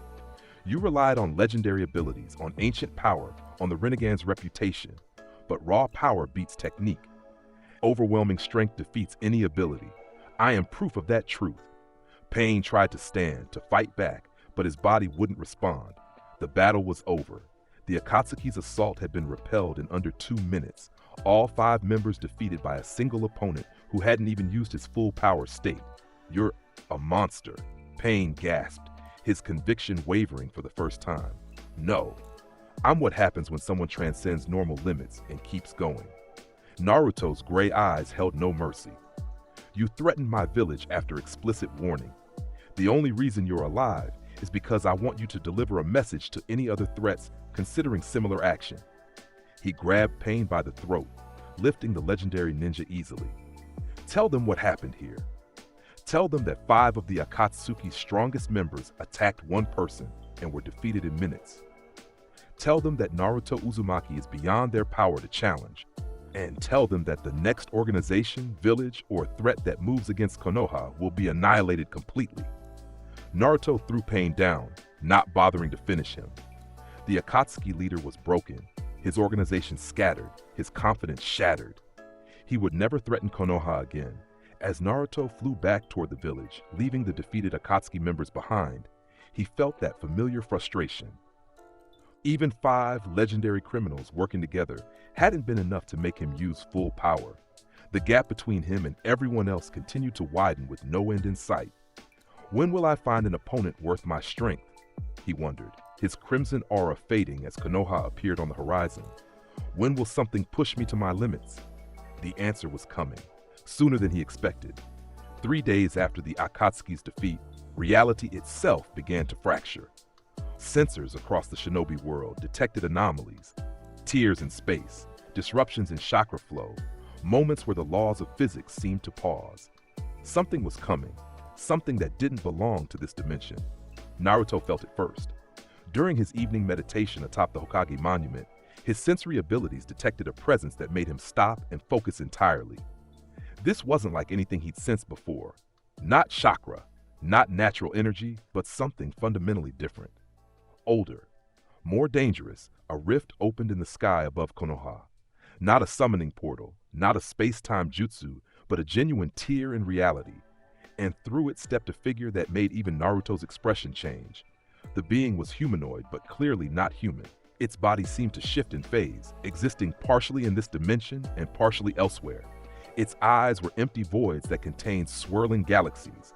Power radiated from it that transcended anything Naruto had encountered. This wasn't just strength, but authority over reality itself. At last, the entity's voice echoed across dimensions simultaneously. I have found it, the world that contains the anomaly. Naruto stood, his body tensing in preparation for battle. State your purpose. The entity's void-like eyes focused on him, and Naruto felt its attention like physical weight. You are the anomaly, power that doesn't belong to this universe, strength that breaks the laws of this reality. You draw from a source beyond this dimension. And I am the Dimension Walker, guardian of universal boundaries. When beings transcend their native reality, when power threatens to tear through dimensional walls, I am sent to eliminate the threat. The entity's form solidified slightly, becoming more physical. You, Naruto Uzumaki, have become that threat. Your power grows without limit, approaching levels that could rupture the barrier between this world and others. I am here to ensure that never happens. Naruto's eyes narrowed. You're here to kill me. I am here to restore balance. If you can be contained, sealed, restricted, I will attempt that first. But if necessary, the Dimension Walker's power surged, reality rippling around it. Yes, I will erase you from existence entirely. Then you'll fail. Naruto's aura began to glow red. I've defeated everyone who challenged me. You'll be no different. Child, the Dimension Walker's tone held something like pity. I have ended threats across countless realities. I have battled gods and demons, destroyed cosmic horrors and universal threats. You possess power beyond this world's norm, but you are not the strongest I have faced. Then prove it. The Dimension Walker moved, not through space, but across dimensions. It appeared behind Naruto instantly, its hand glowing with energy that could unmake matter. The strike would have erased a normal person from reality. Naruto blocked it, his arm meeting the Dimension Walker's attack. The collision created a shockwave that shattered windows across Konoha, made the Hokage monument crack. For the first time since achieving his current power, Naruto felt genuine impact from an opponent's strike. Hidden power released, maximum output. His transformation was instant, crimson aura exploding outward with intensity that made the sky darken. His gray eyes blazed red, his muscular frame radiating overwhelming power. The pressure emanating from him made even the Dimension Walker pause. Impressive, the entity acknowledged, but insufficient. They clashed again, moving at speeds that made them invisible to normal perception. Each collision created spatial distortions, reality bending from the forces involved. Naruto's techniques, power impact, overwhelming barrage, colossal strike, all connected with devastating force. But the Dimension Walker absorbed them, its control over dimensional boundaries allowing it to redirect the energy into empty space. You cannot hurt what exists across dimensions, the entity explained as it countered Naruto's attacks. Your power is impressive, but ultimately three-dimensional. I exist in more than 3 dimensions simultaneously. Naruto's eyes narrowed. This opponent was different. Stronger than the Forgotten God, more dangerous than the Akatsuki, more threatening than anything he'd faced. And for the first time since achieving his current power level, he was being pushed. Good, a small part of him thought. Finally, a real fight. Full power, true realization. The transformation was shocking. His crimson aura intensified beyond anything observers had seen, becoming almost solid. His eyes blazed with power that made reality scream. The pressure alone created a crater beneath him, forced everyone in Konoha to their knees regardless of strength. Now you're serious, the Dimension Walker stated, its void-like eyes showing something like interest. Yes, this is the threat I was sent to eliminate. Power that transcends dimensional boundaries, strength that could tear reality apart. Show me your limit, anomaly. Show me what you're truly capable of. The battle escalated beyond comprehension. Mountains were vaporized. Landscapes were reshaped. The shockwaves from their clashes were felt across the continent. Naruto pushed himself harder than ever before, using techniques at maximum output, combining physical prowess with energy manipulation in ways he'd never attempted. And for the first time in years, he was being matched. The Dimension Walker was strong, genuinely, incredibly strong. Its control over dimensional boundaries made conventional attacks nearly useless. Its power output matched Naruto's full power state blow for blow. And most frustratingly, it seemed to be learning from each exchange, adapting to Naruto's techniques with every passing moment. An hour into the battle, both combatants stood on opposite sides of a valley they'd created through their fighting. Naruto's breathing was elevated for the first time since childhood. The Dimension Walker's form was flickering, signs of actual damage visible in its structure. "You surprise me," the entity admitted. "Most anomalies I eliminate never push me this far. Your power is legitimate, earned through breaking limits rather than borrowed or stolen. I respect that."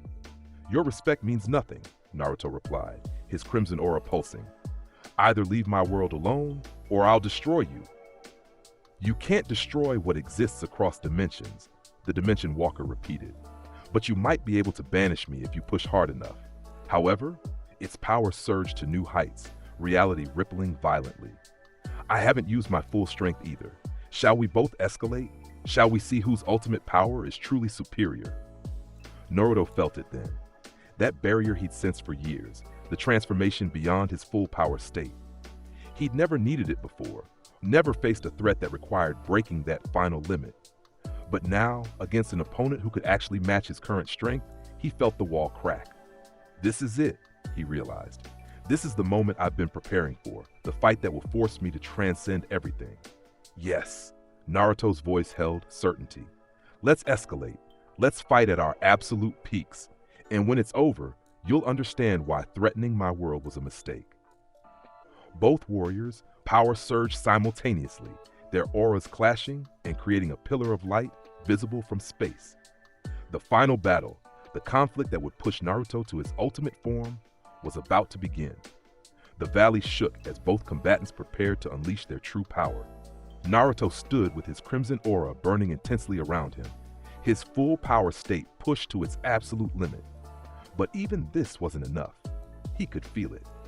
The Dimension Walker was about to reveal power beyond what it had shown, and matching that would require breaking through the final barrier. "Dimensional release," the Dimension Walker announced, its form beginning to change. Full synchronization. The entity's body solidified completely while simultaneously existing across multiple dimensions. It grew larger, more defined, power radiating that made space itself warp. This was its true form, the state it used against cosmic-level threats, and the pressure it emanated exceeded anything Naruto had faced before. "This is what I become when facing true dangers to universal stability," the Dimension Walker stated, its voice now carrying weight that bent reality. "In this state, I have ended gods, shattered planets, and sealed away threats that could consume galaxies. Can you match this anomaly?" Naruto's gray eyes blazed red as he stared at the transformed entity. This was beyond his current power. His full power true realization state, while incredibly strong, wouldn't be enough to defeat this cosmic guardian.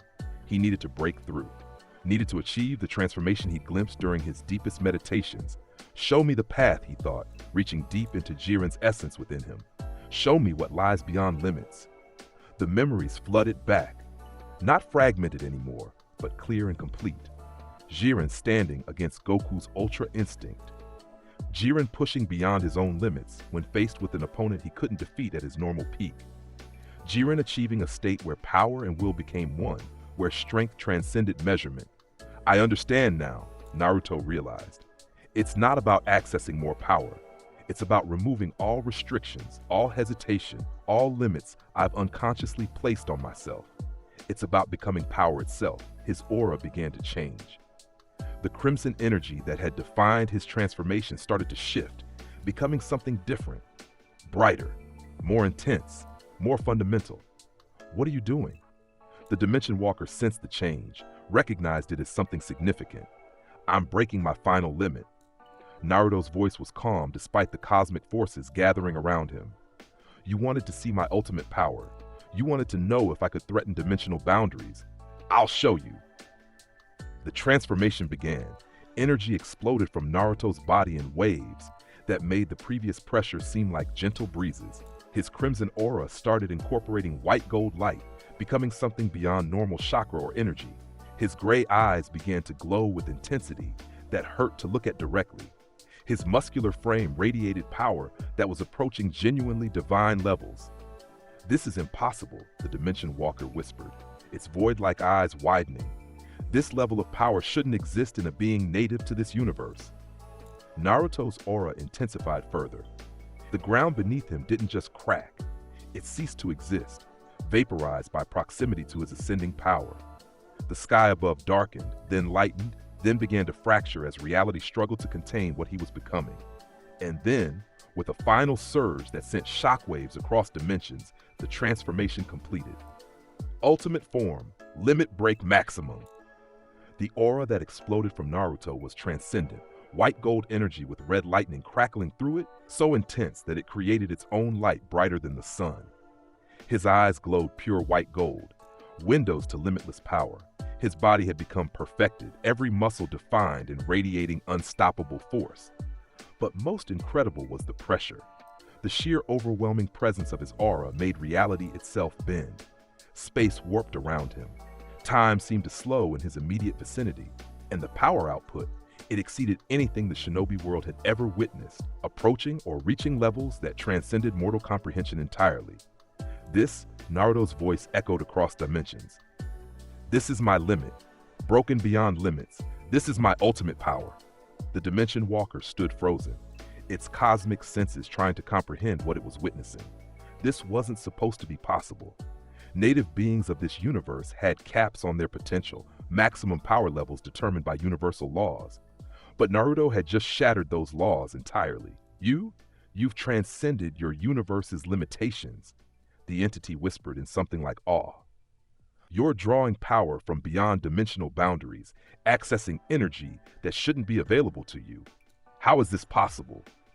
I'm the reincarnation of a pride trooper, Naruto explained, his white gold eyes fixed on his opponent. A warrior from a universe where strength knows no limits, where will and power can overcome any obstacle. That essence lives in me, and you've pushed me far enough to fully unlock it. He raised one hand, and a sphere of white gold energy formed in his palm. It was barely the size of a fist, but the power contained within made the Dimension Walker step back instinctively. This is 1% of my current state, Naruto stated calmly. At full output, I could reshape this continent. At absolute maximum, he let the implication hang. Are you certain you want to continue this fight? The Dimension Walker's form flickered as it calculated probabilities, assessed threat levels, determined outcomes. In every scenario, continuing the battle resulted in massive destruction. This anomaly had achieved power that genuinely threatened dimensional stability, exactly what it had been sent to prevent. But destroying him would require power that would tear this reality apart. We're at an impasse, the entity finally admitted. I was sent to eliminate you before you threatened dimensional boundaries. But in achieving your ultimate form, you've proven you can already affect those boundaries. Destroying you would require force that would damage this universe irreparably. So leave, Naruto said simply. Return to whatever cosmic authority sent you and report that your mission is impossible. I'm not a threat to dimensional boundaries because I don't want to tear reality apart. I just want to protect my world. And if that desire changes, if your power corrupts you, drives you toward conquest or destruction, then you'll have justification to try eliminating me. Naruto's white gold eyes held absolute certainty. But you'll fail, because by then I'll have grown even stronger. That's what I do. I break limits, constantly, eternally. There is no ceiling to my potential. The Dimension Walker was silent for a long moment, its void-like eyes studying this impossible being. Finally, it made a decision.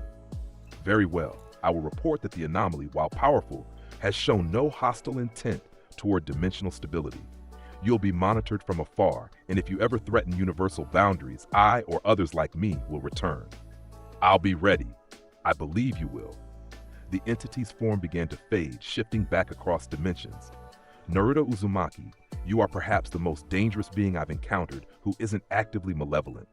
I hope for all our sakes that you remain content protecting just one world. The Dimension Walker vanished, the rift in reality sealing behind it.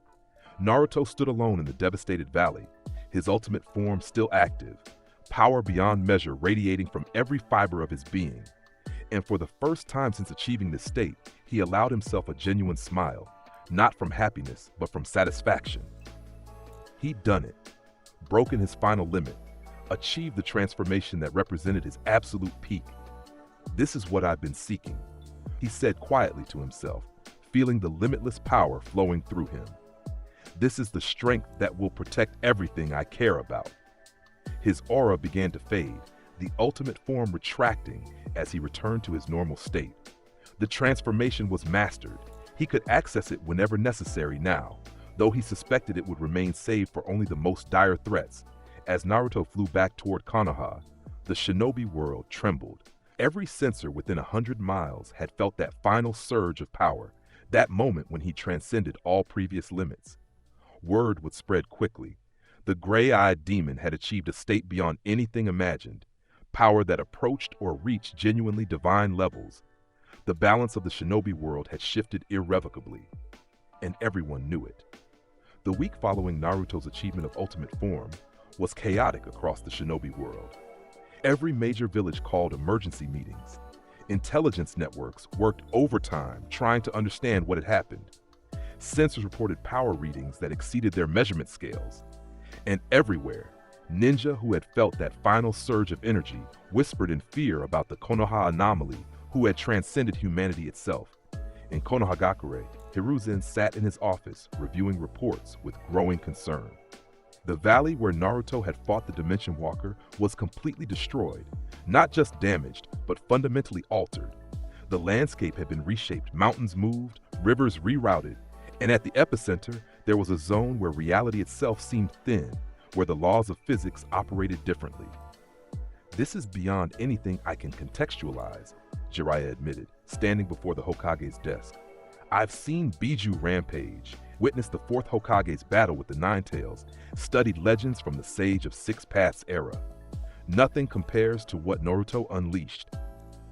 The sensors measured his power output during that final transformation, Hiruzen said quietly. The numbers are meaningless. They exceed our ability to quantify. But more concerning, he pulled out another report. Multiple villages have contacted me. They want assurances that Naruto remains loyal to Konoha and the peace. They're terrified. Rightfully so, Kakashi interjected, entering through the window as was his habit. I was monitoring from a distance. When he achieved that form, I felt my Sharingan shut down. It couldn't even process the amount of chakra involved. This isn't just strength anymore. Like, this is God-tier power in a human body. Where is he now? Hiruzen asked. Training ground 3. Meditating. Jiraiya's expression was troubled. He's been there since returning, practicing entering and exiting that ultimate form, learning to control it perfectly. Hiruzen made a decision. I need to speak with him, alone. The third Hokage found Naruto exactly where Jiraiya had indicated, sitting cross-legged in the center of Training Ground 3. The area around him was pristine, untouched. His control had become so perfect that not even his most powerful transformations affected his surroundings unless he wished them to. Naruto, Hiruzen called out gently, gray eyes opened, calm and emotionless as always. Hokage-sama, I need to know, that transformation, your ultimate form, can you explain what it means? Naruto stood, brushing dust from his pants. It's the peak of what I can currently achieve, the form where I've removed all limits, all restrictions. In that state, my power approaches or reaches divine levels. I'm not certain which. I haven't tested its full capabilities yet. And you can enter it at will? Yes, the transformation is mastered. I can access it instantly and maintain it indefinitely, though using it at full power would... Naruto paused, choosing words carefully. The destruction would be continental at minimum, possibly global depending on the technique used. Hiruzen felt his blood run cold. Global destruction, from a single technique used by one person. And this doesn't concern you? That you possess power capable of ending the world? Should it? Naruto's expression didn't change. I've always possessed that capability if I pushed hard enough. The ultimate form just makes it easier to access, but I have no interest in destruction for its own sake. My purpose remains unchanged. Protect Konoha. Naruto, the third Hokage's voice was serious. You're asking me to trust that you'll never abuse this power, that you'll always use it responsibly. That's a tremendous leap of faith. Then don't take it on faith. Judge me by my actions. Naruto met Hiruzen's eyes directly. Have I ever threatened civilians? Attacked allied villages without provocation? Used my power for personal gain? No. I've protected Konoha, eliminated genuine threats, and remained loyal to this village despite having the strength to conquer nations if I wished. It was true. Despite his overwhelming power, despite his emotionless demeanor, Naruto had never once acted malevolently. Every use of his strength had been in service of protection or defense. He was a weapon, but one that only struck at true enemies. "Very well," Hiruzen said after a long pause. "I trust you, Naruto, but the other villages won't. They're forming another coalition, discussing contingencies, debating whether eliminating you is worth the cost. Let them debate. Their contingencies are meaningless." Naruto's tone held no arrogance, just factual assessment. "I've transcended what this world considers possible. No coalition of normal forces can threaten me anymore. And if they deploy Biju, use forbidden techniques, coordinate Kage-level attacks, then they'll lose, and I'll have demonstrated why attacking me was futile." Naruto turned back toward his meditation spot. "I don't want to fight other villages, but I will if they force conflict. My priority is Konoha's safety. Everything else is secondary." Hiruzen left the training ground deep in thought. Naruto was right. No normal force could match him now. The gray-eyed warrior had achieved power that transcended the shinobi world entirely. He was, effectively, a god walking among mortals. And gods, by definition, couldn't be controlled by mortal authority. 2 months after Naruto's achievement of ultimate form, the coalition of villages made their move. Not openly. That would be political suicide. Instead, they deployed what they called the Solution, a team of elite assassination specialists from 4 different villages, each bringing unique abilities designed to overcome overwhelming power. They had no idea how completely they'd underestimated their target. The assassination team consisted of 8 ninja, 2 from Lightning Country, specializing in speed-based attacks, 2 from Earth Country with defensive techniques that could withstand Biju strikes, 2 from Water Country with poison and stealth capabilities, and 2 from Wind Country with long-range techniques. Each was at least Jonin elite level, enhanced with forbidden jutsu, and carrying weapons specifically designed to kill targets who possessed massive chakra reserves. They infiltrated Konoha on a moonless night, moving with precision that would have impressed even Anbu commanders. Their target was Training Ground 3, where intelligence confirmed Naruto trained alone each evening. The plan was simple. Simultaneous attack from 8 angles, overwhelming firepower, techniques designed to exploit any weakness. They found Naruto sitting in meditation, appearing completely vulnerable. The lightning specialists struck first, their enhanced speed allowing them to close the distance in microseconds. Chakra Disruptor Kunai aimed for vital points, designed to shut down even the Nine-Tails chakra network. Naruto caught both kunai without opening his eyes. His hands moved so fast the assassins didn't see the motion. Just suddenly their weapons were in his grip instead of flying toward his body. 8 hostile chakra signatures, Naruto said calmly, still in meditation posture. Coordinated formation, international composition, assassination specialist. His gray eyes opened, fixing on each attacker simultaneously. You're here to kill me. Before they could respond, the Earth specialists activated their technique. Earthen prison, infinite coffin. Stone erupted from the ground, encasing Naruto in a multi-layered shell specifically designed to contain Biju-level threats. The technique was rated capable of holding the 8 tails for hours. Naruto's aura pulsed once. The stone prison shattered like glass, fragments dissolving to dust before they could hit the ground. That was a good attempt, he acknowledged, standing slowly. But you've made a fundamental miscalculation. The water specialists released their poison, not airborne, but a technique that targeted the bloodstream directly, bypassing normal defenses. It was capable of killing within seconds, even affecting those with massive healing factors. Naruto's passive aura burned the poison out of existence before it could reach him. You assumed I breathed the same air as normal humans. That poison could affect me. I'm beyond such vulnerabilities. The wind specialists, realizing conventional attacks were useless, deployed their ultimate technique, dimensional cutting, void blade. Space itself tore open, invisible blades designed to cut through anything by attacking from a dimension where physical defenses were meaningless. It was the same principle the Dimension Walker had used. Naruto raised one hand, and the dimensional cut stopped against his palm. Interesting, but I fought someone who actually mastered dimensional manipulation. Your technique is amateur by comparison. In a single motion, so fast it seemed instantaneous, Naruto moved through all 8 assassins. He didn't kill them. That would have caused international incidents. Instead, he struck precise pressure points that paralyzed their chakra networks completely. 8 elite ninja collapsed simultaneously, alive but utterly defeated. "Tell your villages," Naruto said to the paralyzed assassins, "that attempting to assassinate me is futile. My sensory abilities detected you the moment you entered Fire Country. I could have stopped you at the border if I'd wanted. I let you come here, let you attempt your techniques, so you could understand the reality of the situation." He walked to each assassin, looking down at them with emotionless gray eyes. "I don't want conflict with other villages, but every attack like this proves that subtlety is failing.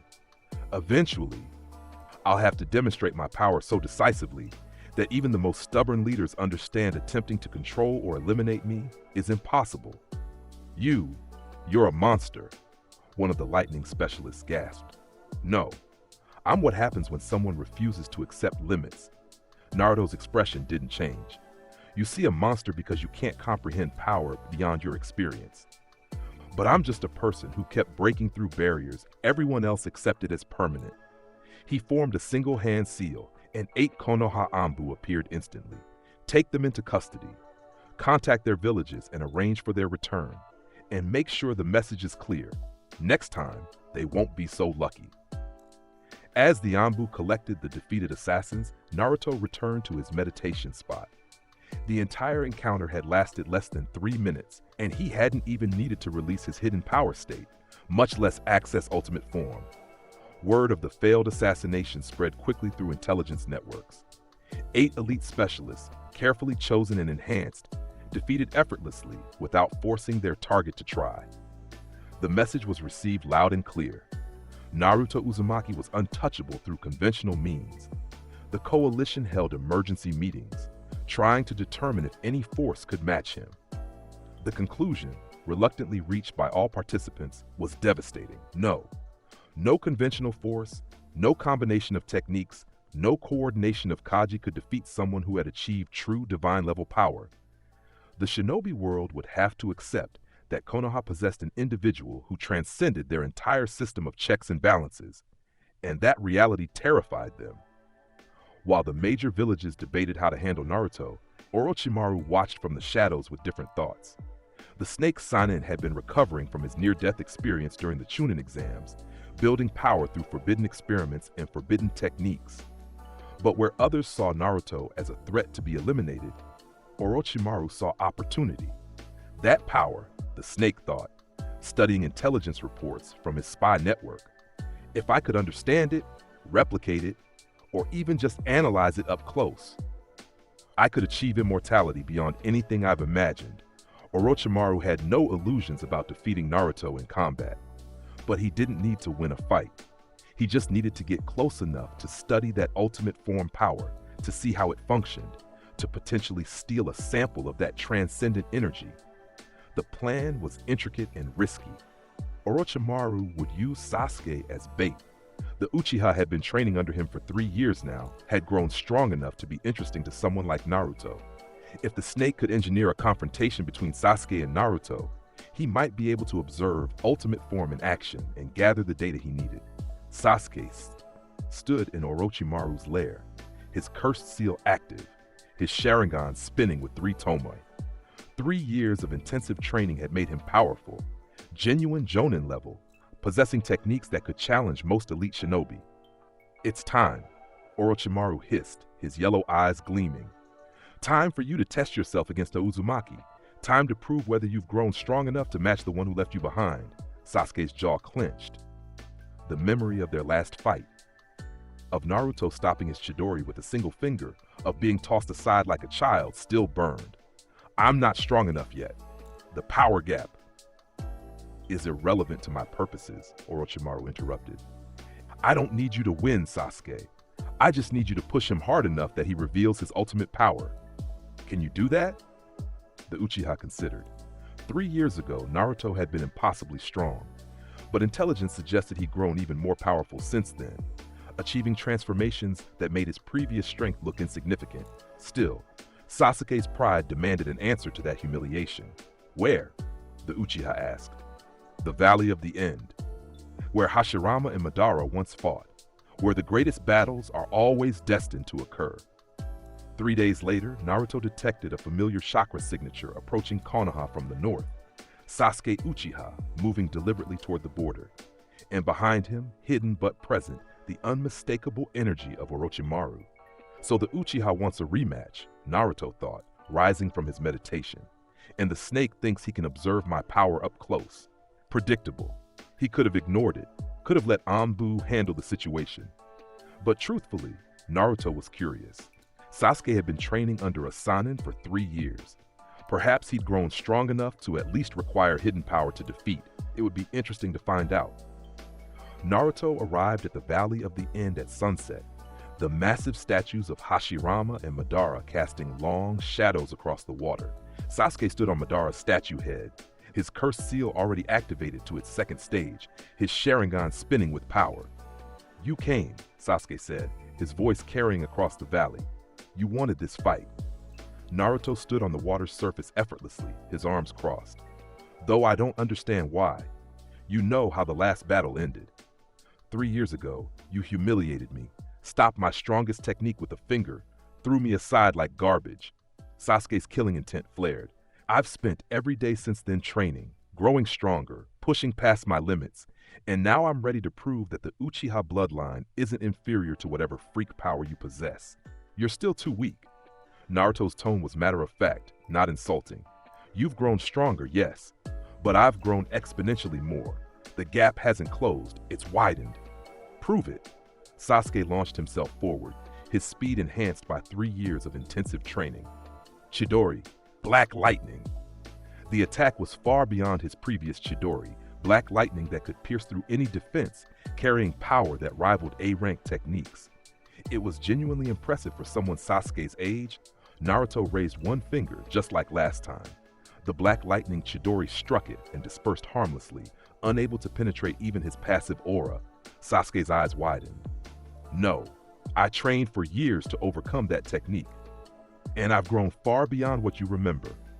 Naruto's gray eyes held no malice, just cold truth. "You're stronger than 3 years ago, significantly stronger. But I've transcended strength as you understand it. Watch." His eyes flickered red briefly, and his aura pulsed once, not even activating hidden power, just the smallest release of energy. The pressure wave hit Sasuke like a physical wall, forcing the Uchiha to his knees despite his cursed seal enhancement. "That was nothing," Naruto stated. "A fraction of a percentage of my true power.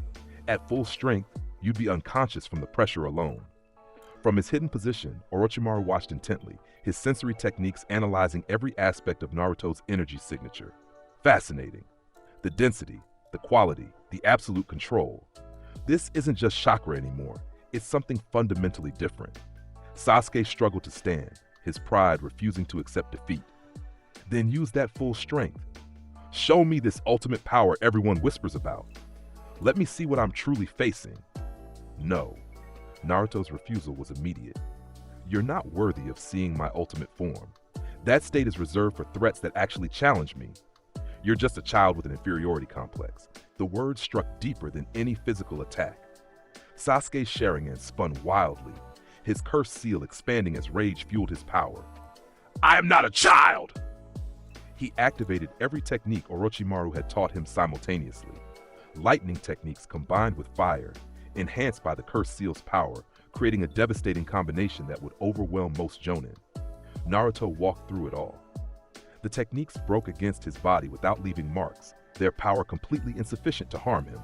His gray eyes met Sasuke's Sharingan, and in that moment, the Uchiha understood the terrible truth. The gap wasn't just wide, it was infinite. Sasuke could train for 1,000 years and never close the distance between them. "Go back to Orochimaru," Naruto said quietly. "Train more if you want. Master every technique the snake teaches you. It won't matter. You'll never reach my level because you're chasing power for revenge while I broke limits for protection. Purpose matters more than technique." He turned to where Orochimaru was hidden. "And you, Snake, I know you're watching. Come out." Orochimaru emerged from concealment, his yellow eyes gleaming with scientific fascination. "Impressive sensory abilities. I've been using my most advanced stealth techniques." They're meaningless to me. Naruto's expression was emotionless.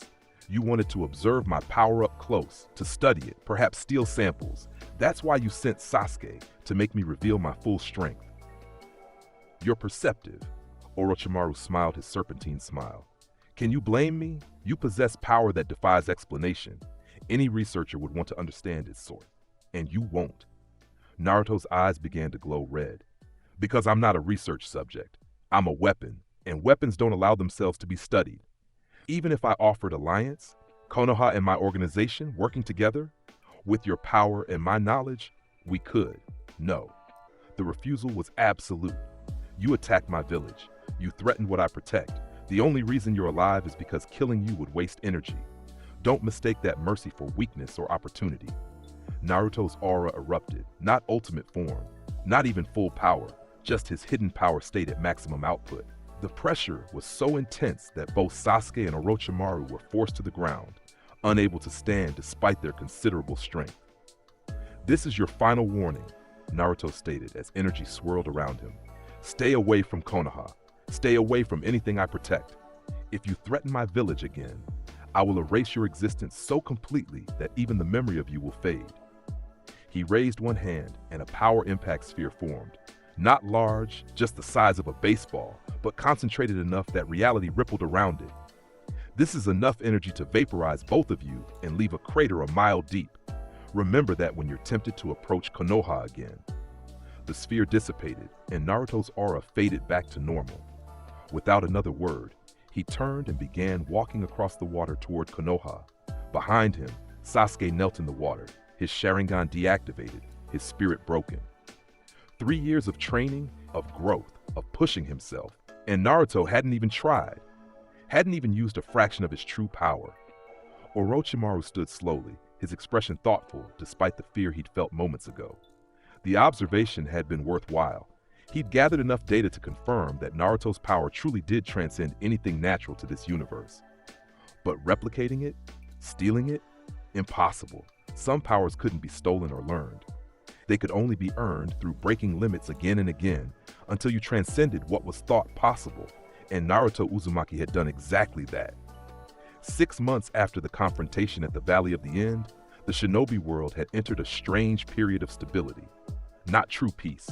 Tensions still existed, conflicts still arose, alliances still shifted. But overt warfare had become rare, and major threats seemed to have gone dormant. The reason was simple. Naruto Uzumaki. His existence had become the ultimate deterrent.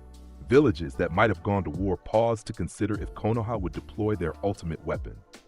Missing 9 organizations that would have attacked civilian centers stayed in hiding, knowing that drawing Naruto's attention meant annihilation. Even the Akatsuki had gone completely silent, their objectives abandoned after their catastrophic defeat. It was peace through overwhelming power. Stability created not by mutual agreement, but by the presence of an individual who transcended normal military calculations entirely. Naruto himself remained largely unchanged. He trained daily, meditated constantly, and took S-rank missions when they arose. His personality stayed stoic and emotionless. His purpose remained focused on protecting Konoha. But something had shifted subtly, a contentment perhaps, or acceptance of his role. He had broken every limit, achieved ultimate power, become what he'd been seeking since his reincarnation. There were no more barriers to overcome, no more transformations to unlock. He had reached his peak, and now he existed as the world's guardian, not by choice of politics, but by simple reality. He was strong enough to protect what he cared about against any threat. That was enough. Hiruzen had retired, his age finally catching up despite his legendary stamina. The 5th Hokage, Tsunade, had taken the position with some reluctance. Her first meeting with Naruto had been educational. "So you're the anomaly that terrifies half the world," Tsunade said, studying the gray-eyed warrior in her office. "You don't look that intimidating. Appearances are deceptive." Naruto's tone was calm. "Did you want something, or is this just an introduction?" "Both." Tsunade pulled out a file. "I've read the reports, witnessed what sensors detected during your battles. You're left continue as you have been. But Naruto, at some point, that power will attract something even you might struggle against. When that happens, it won't." His certainty was absolute. I've achieved ultimate form. I've reached my peak. Nothing in this universe can match that level of power. I'm not arrogant saying that. It's just fact. The Sage of Six Paths was considered invincible too, Tsunade reminded him. Yet he died eventually. The Sage of Six Paths never achieved what I have. Naruto's gray eyes held ancient knowledge. He worked within this universe's laws. I've transcended them. There's a difference. After he left, Tsunade sat and thought. The man was probably right. His power had gone beyond anything their world had precedent for. He was effectively a living god among mortals. And gods, by definition, had no equals. 3 years passed in relative peace. Naruto continued his routine, training, meditation, occasional missions. His appearance gradually matured into his early 20s, his physique maintaining its imposing build, his gray eyes holding the same emotionless depth they always had. Small conflicts arose during this period, but none required his ultimate form. His hidden power state was sufficient for everything that threatened Konoha or the surrounding nations. He eliminated rogue ninja groups, stopped attempted invasions before they could begin, and occasionally intervened when Biju went berserk in other countries. His legend grew with each intervention. Stories spread about the gray-eyed god of Konoha, who could stop wars with his presence alone, who could eliminate armies without effort, who had achieved power that transcended mortal comprehension. Some worshipped him. Most feared him. A few, very few, understood what he truly was, a weapon that had chosen its purpose and would never deviate from it. During this period, Naruto formed something close to bonds with a small number of people, not friendships exactly. His emotional distance remained, but connections built on mutual respect and shared purpose. Guy continued training with him, though the sessions had become one-sided to the point of comedy. The green beast of Konoha would push himself to his absolute limits, while Naruto casually blocked every strike without trying. Yet Guy persevered, his unyielding spirit earning Naruto's respect if not warmth. Kakashi occasionally spoke with him about philosophy and purpose, the copy ninja trying to understand what drove someone of Naruto's power. Their conversations were brief but meaningful, touching on questions of responsibility and what it meant to possess strength that transcended normal bounds. And Hinata, the Hyuga heiress, had never stopped watching him from a distance, her admiration unchanged despite the gulf between their abilities. Naruto was aware of her attention but didn't engage with it. She was kind, certainly, but he had no interest in romance or deeper connections. His purpose was clear and didn't include such complications. Life settled into comfortable routine. Wake, train, meditate, missions when necessary. Protect Konoha through mere presence. It was simple, purposeful, and exactly what Naruto had always wanted. Until the sky broke. It started without warning on a clear spring morning. Naruto was in his usual spot, Training Ground 3, sitting in meditation, when his sensory abilities detected something that made his eyes snap open. A rift was forming above Konoha. Not like the one the Dimension Walker had used. This was different. Larger. More violent. Reality itself was tearing, and through the tear he sensed power that made him stand for the first time in months with genuine concern. The rift expanded rapidly, becoming a gaping wound in the sky above the village, and through it emerged something that shouldn't exist. An entire entity made of corrupted chakra, formed from the collected hatred and negative energy of countless worlds across dimensions. It called itself the Void Corruption, a cosmic parasite that fed on populated worlds, consuming their energy until nothing remained but empty husks. It had devoured hundreds of dimensions, grown impossibly powerful, and now it had found this universe, and it wanted the nine tails that resided in Naruto. Not for the Biju's power, but because the Void Corruption sensed something else within him, the essence of a Pride Trooper, power from a universe it hadn't consumed yet. That energy would make it even stronger. At last, the Void Corruption's voice echoed across dimensions simultaneously. The anomaly, the one who draws from beyond. Your power will feed me. Your universe will be consumed. The entity descended toward Konoha, its form constantly shifting, sometimes appearing almost human, other times becoming a mass of pure destructive energy. The pressure of its presence was immense, forcing every shinobi in the village to their knees just from proximity. Naruto stood in its path, his gray eyes assessing this new threat. His sensory abilities analyzed the entity's structure, power output, and dimensional nature. The assessment was concerning. This thing was genuinely strong. Not Dimension Walker strong. That entity had been a guardian with control over dimensional boundaries. This was a predator, a consumer, something that existed to destroy. And its raw power output exceeded anything Naruto had faced before. This is it, he realized. The fight that will require everything I have. You're threatening my village, Naruto stated calmly, at his aura beginning to glow red. That was a mistake. Your village will be consumed. This universe will be consumed. And you. The Void Corruption's attention focused entirely on Naruto. You will provide the greatest meal of all. Hidden power released. Maximum output. Naruto's transformation was instant, his crimson aura exploding outward with intensity that pushed back the Void Corruption's presence. His gray eyes blazed red, his muscular frame radiated overwhelming power. The ground beneath him vaporized from the energy output. He moved first, crossing the distance to the Void Corruption in microseconds. Overwhelming barrage? His fists became blurs, striking hundreds of times per second. Each impact carried enough force to level mountains, backed by power that had defeated every previous opponent. The sound was like continuous thunder, the shockwaves visible across the village, but the Void Corruption absorbed the strikes.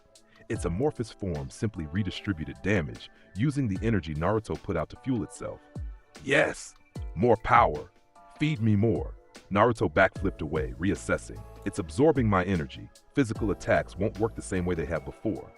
Power impact, maximum amplification. He launched a massive energy sphere, concentrated power that could vaporize cities. It struck the Void Corruption dead center and detonated with apocalyptic force. The explosion was visible from neighboring countries, a pillar of crimson light that punched through the clouds. When the light faded, the Void Corruption had grown larger. Delicious. Your energy makes me stronger. Continue your futile resistance. This was different from any fight Naruto had experienced. The entity fed on power, grew stronger from his attacks. Conventional combat was actually counterproductive. Every technique he used made it more dangerous. I need to access full power, Naruto calculated. Maybe even ultimate form. But if it can absorb energy, even that might not be enough. Full power, true realization. His crimson aura intensified beyond maximum output, becoming almost solid. His eyes blazed with overwhelming power, his presence making reality scream. The pressure alone created a crater beneath him that expanded for hundreds of feet. The Void Corruption paused, sensing the qualitative difference in this transformation. Now you show true strength. Excellent. This will be satisfying. They clashed at the center of the valley, their collision creating a shockwave that shattered windows across Konoha. Naruto unleashed his full arsenal, colossal strikes that could split continents, power impacts that could vaporize mountains, speed that exceeded comprehension. Every technique at maximum output, every attack carrying enough force to end normal opponents instantly. And the Void Corruption matched him. It created weapons from pure corrupted energy, strikes that could pierce through dimensions. It manifested attacks that targeted reality itself, trying to unmake Naruto's existence. The battle escalated beyond anything the shinobi world had witnessed. Two cosmic-level entities fighting with power that reshaped the landscape. An hour into the battle, Konoha had been evacuated. The valley where they fought had become a wasteland of craters and destruction. Mountains had been leveled, rivers diverted, the terrain permanently altered, and Naruto was being pushed back. Not overwhelmed, his full power state was holding. But the Void Corruption was adapting, learning his patterns, growing stronger from every exchange. For the first time since achieving his current power, Naruto faced an opponent who could potentially match him. It's time, he thought, backing away to create distance. I need ultimate form. This thing requires my absolute peak. The Void Corruption sensed his intention and laughed, a sound like grinding universes. Yes, show me your ultimate power. Show me the strength that transcends dimensions. And when I consume it, I will become unstoppable. Naruto's response was to close his eyes and center himself. The battle paused as he entered the deepest meditation, reaching for the transformation that represented his absolute limit broken beyond limits. What are you doing? The Void Corruption charged, sensing opportunity. Too late, the transformation activated. Ultimate form, limit break maximum. The explosion of power that followed made the void corruption recoil. White gold energy erupted from Naruto's body, so intense it created its own light brighter than the sun. Red lightning crackled through the aura, reality warping from proximity to such overwhelming force. Naruto's eyes glowed pure white gold, windows to limitless power. His body had become perfected, every aspect radiating unstoppable strength, and the pressure, the sheer overwhelming presence of his aura, made even the void corruption hesitate. This is my limit, broken beyond limits, Naruto's voice echoed across dimensions. This is my ultimate power, and this is what will destroy you.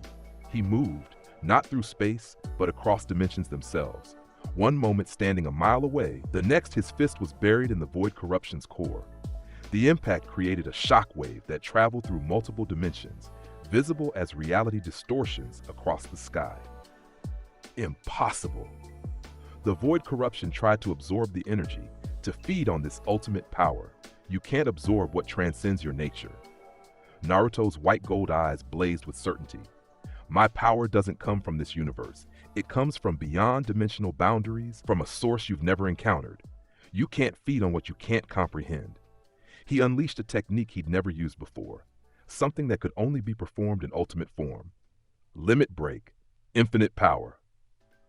White gold energy exploded from every point of Naruto's body simultaneously. Not just physical energy, but conceptual force. Power that attacked existence itself, that unmade what it touched, that bypassed absorption by operating on a level beyond normal energy. The void corruption screamed, a sound that echoed across dimensions, that was felt in every universe it had ever touched. Its form began to break down, unable to withstand assault from power that transcended its ability to adapt. No, I have consumed worlds, destroyed civilizations. I cannot be defeated by a single. You made 3 mistakes, Naruto stated coldly as he continued pouring power into the technique. First, you threatened my world. Second, you assumed you could absorb my energy. Third, his white gold eyes blazed with absolute certainty. You thought I had limits. The limit break, infinite power technique reached critical mass. The void corruption's form destabilized completely, its corrupted chakra unable to maintain cohesion against assault from true transcendent power. This isn't possible. You're just a mortal. You shouldn't possess such. I broke every barrier, Naruto interrupted. I transcended every limitation. I achieved power that gods couldn't match. And now, the technique intensified one final time. I'm eliminating you completely. The void corruption exploded. Not physically, its entire existence was unmade, erased from reality across every dimension it inhabited. The entity that had consumed hundreds of worlds, that had thought itself invincible, was destroyed so completely that even the memory of its existence began to fade. When the light cleared, Naruto stood alone in the devastated valley, his ultimate form still active. Around him, reality slowly repaired itself, where the void corruption's presence had damaged it. The rift in the sky sealed, dimensional boundaries restored. He'd done it. Defeated a cosmic-level threat using his absolute peak power. Protected not just Konoha, not just this world, but potentially every dimension the void corruption would have consumed next. Slowly, Naruto let his ultimate form fade, returning to his normal state. His breathing was elevated, the first time he'd been genuinely taxed since achieving this transformation. The technique had required everything he had, pushed him to his absolute limit, but he'd won. As he always did, as he always would. From Konoha's walls, where the entire village had watched the final moments of the battle, there was absolute silence. They had witnessed their protector ascend to heights beyond comprehension, had seen him eliminate a threat that would have destroyed their world. The gray-eyed god had proven his legend true. Peace had returned to the shinobi world, deeper and more lasting than anyone had imagined possible. The void corruption's defeat had sent ripples through every dimension. Beings that fed on worlds, entities that threatened realities, all of them now understood that this universe was protected by something they couldn't overcome. Naruto Uzumaki stood atop the Hokage monument, watching the sunset over Konoha. He was now in his mid-20s, his appearance fully matured into Jiren's imposing physique. His gray eyes held the same emotionless depth they always had, But perhaps there was something else there now. Contentment, maybe. Or simply acceptance of his role. 5 years since the Void corruption. 5 years of peace built not on alliances or diplomacy, but on the simple fact that no one dared threaten a world guarded by a being of his power. It wasn't ideal, perhaps, but it was effective. Konoha had flourished. The village had expanded. Technology had advanced. The next generation of ninja trained without fear of major war. They grew up in a world where Naruto Uzumaki was legend, where stories of the gray-eyed god were told to children as both inspiration and warning. "You're still up here," a voice said behind him. Naruto turned to see Kakashi approaching, now fully retired from active duty. The former copy ninja looked older, gray hair showing his age, but his eyes still held that familiar sharpness. "The view never changes," Naruto replied simply. "But the world has, because of you." Kakashi stood beside him, looking over the village. 5 years of unprecedented peace. Biju conflicts eliminated. Missing nin organizations disbanded. Even the other villages have stopped competing for dominance. All because you exist. Peace through power. Is that enough for you? Knowing your purpose is just to stand here and be intimidating? Naruto was quiet for a long moment. "It's what I was meant to do. Break limits, achieve ultimate power, protect what I care about. I've accomplished all of that. This is fulfilling." Kakashi studied him carefully. "You know, when you first revealed your power during the Chunin exams, I was terrified. Not of you specifically, but of what you represented. Strength beyond accountability. Power that couldn't be controlled. But watching you over these years, you never abused it. Never used that power for anything except protection. Because that was always the purpose." Naruto's gray eyes were distant. Jiren's essence within me, his memories, his strength, all of it pointed toward one truth. Power means nothing without purpose. I chose my purpose years ago. Everything else follows from that. And if that purpose ever conflicts with Konoha's interests, it won't. Konoha is my purpose. Naruto turned to face Kakashi fully. But hypothetically, if the village ever became something worth threatening others, I'd stop it. My role is protector, not enabler of conquest. It was a sobering statement. Kakashi realized that Naruto had thought this through completely. His loyalty was to the ideal of Konoha, not to whoever led it or whatever policies they implemented. He would protect the village, but only as long as it remained worth protecting. "Then I hope Konoha never tests that limit," Kakashi said quietly. "It won't need to." Naruto looked back toward the sunset. The world has learned. Push too far, threaten what shouldn't be threatened, and face overwhelming response. That lesson has been taught too many times to be forgotten now. After Kakashi left, Naruto remained on the monument as night fell. Stars appeared overhead, that distant lights that reminded him of his unique existence. A reincarnation from another universe, power borrowed from a pride trooper who had achieved heights this world had never imagined. He thought back to his journey. The child who had been rejected and feared, who had discovered godly power within himself. The years of training, breaking limit after limit. The battles that had tested him, the Akatsuki, the Forgotten God, the Dimension Walker, the Void corruption. Each one pushing him higher, forcing him to reach new peaks. And now he stood at the absolute summit. Ultimate form represented his peak, his absolute limit broken beyond limits. There were no more transformations to unlock, no more barriers to overcome. He had reached the heights Jiren had achieved in Universe 11, had matched or surpassed the Pride Trooper's legendary power. Is this what you felt? Naruto thought, communing with the essence within him. Standing at the peak, knowing nothing could challenge you? Did you find fulfillment in that? Or just emptiness? The memories that answered suggested both.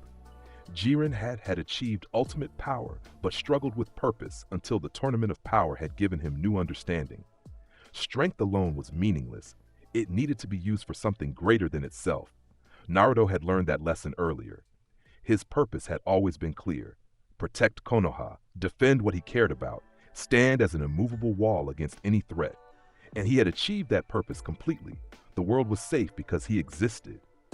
Konoha was protected because no one dared threaten it. Peace reigned because war had become pointless when one side possessed an undefeatable weapon. It wasn't perfect. It wasn't ideal, but it was real. And for Naruto Uzumaki, the reincarnation of Jiren, the mortal who had transcended gods, the warrior who had broken every limit. It was enough. His legend would be told for generations. Children would hear stories of the gray-eyed god who had achieved power beyond comprehension. Historians would debate whether one person having such strength was blessing or curse. Philosophers would argue about what it meant when power transcended authority. But Naruto himself had no interest in such discussions. He was what he'd always been, a weapon with purpose, a protector with absolute power, a being who had chosen his role and would never deviate from it. The gray-eyed demon, the crimson storm, the pride trooper reborn, the guardian of Konoha, Naruto Uzumaki. His story was complete, his legend cemented, his purpose fulfilled. And as he stood atop the monument, watching over the village that had once rejected him, but now lived in peace because of his strength, he allowed himself the faintest ghost of a smile. Not from happiness, not from satisfaction, but from the simple knowledge that he had achieved everything he'd set out to accomplish. He had broken every limit. He had transcended this world. He had become legend, and that was enough. Years later, when Naruto was approaching 30, a young child approached him during one of his rare visits to the village proper. The boy couldn't have been more than 6, his eyes wide with the fearless curiosity only children possessed. "Are you really Naruto Uzumaki?" the child asked. "The strongest person ever?" Naruto looked down at the boy, his gray eyes emotionless but not unkind. "That's what people say. Can you teach me to be strong like you?" It was a request Naruto had heard countless times over the years. His answer was always the same. "No one can teach you to be as strong as me. My power came from breaking limits no one thought could be broken. But I can tell you the path." The child leaned in eagerly. "What path?" "Never accept limitations others place on you. When someone says something is impossible, prove them wrong. When you hit a barrier, break through it, and most importantly," Naruto's voice grew serious, "find a purpose worth being strong for. Power without purpose is meaningless. Strength without something to protect is just violence." "I want to protect Konoha," the child declared. "Just like you." "Then start training. Every day, push yourself harder. When you think you've reached your limit, push past it. And never ever give up on becoming stronger." Naruto placed one hand briefly on the child's head. "If you do that, you might not reach my level, but you'll exceed what everyone else thinks is possible, and that's what matters." The child ran off, excited and determined. Naruto watched him go, knowing that child would probably become a decent ninja, but would never come close to transcendent power. Very few could. The path Naruto had walked required more than just determination. It required having the essence of a pride trooper, having Jiren's potential waiting to be unlocked. But if the child learned the right lessons about purpose, about pushing past limits, about protecting what mattered, that would be enough. The world didn't need more people with godly power. It just needed people willing to break their own limits for the right reasons. As Naruto returned to his monument perch, the village below continued its peaceful existence. Merchants sold their goods. Ninja trained in the academy. Families walked the streets without fear. All of it made possible by the gray-eyed guardian who watched over them. This was his legend. This was his purpose. This was what he had achieved by breaking every limit, transcending every barrier, reaching heights this world had never imagined. Naruto Uzumaki, the reincarnation of Jiren, the mortal who had become godly, the ultimate warrior who protected his world through overwhelming power. His story was told, his legend was cemented, his purpose was fulfilled. And somewhere, across dimensional boundaries, perhaps the original Jiren's essence smiled, knowing that his strength had been reborn in a new universe, his legacy continued by a warrior worthy of that power. The story of Naruto Uzumaki, the Pride Trooper reborn, had reached its end, but the legend would live forever. The end. Naruto just shattered everything we knew about power in the shinobi world. If this story got your blood pumping, hit that subscribe button right now.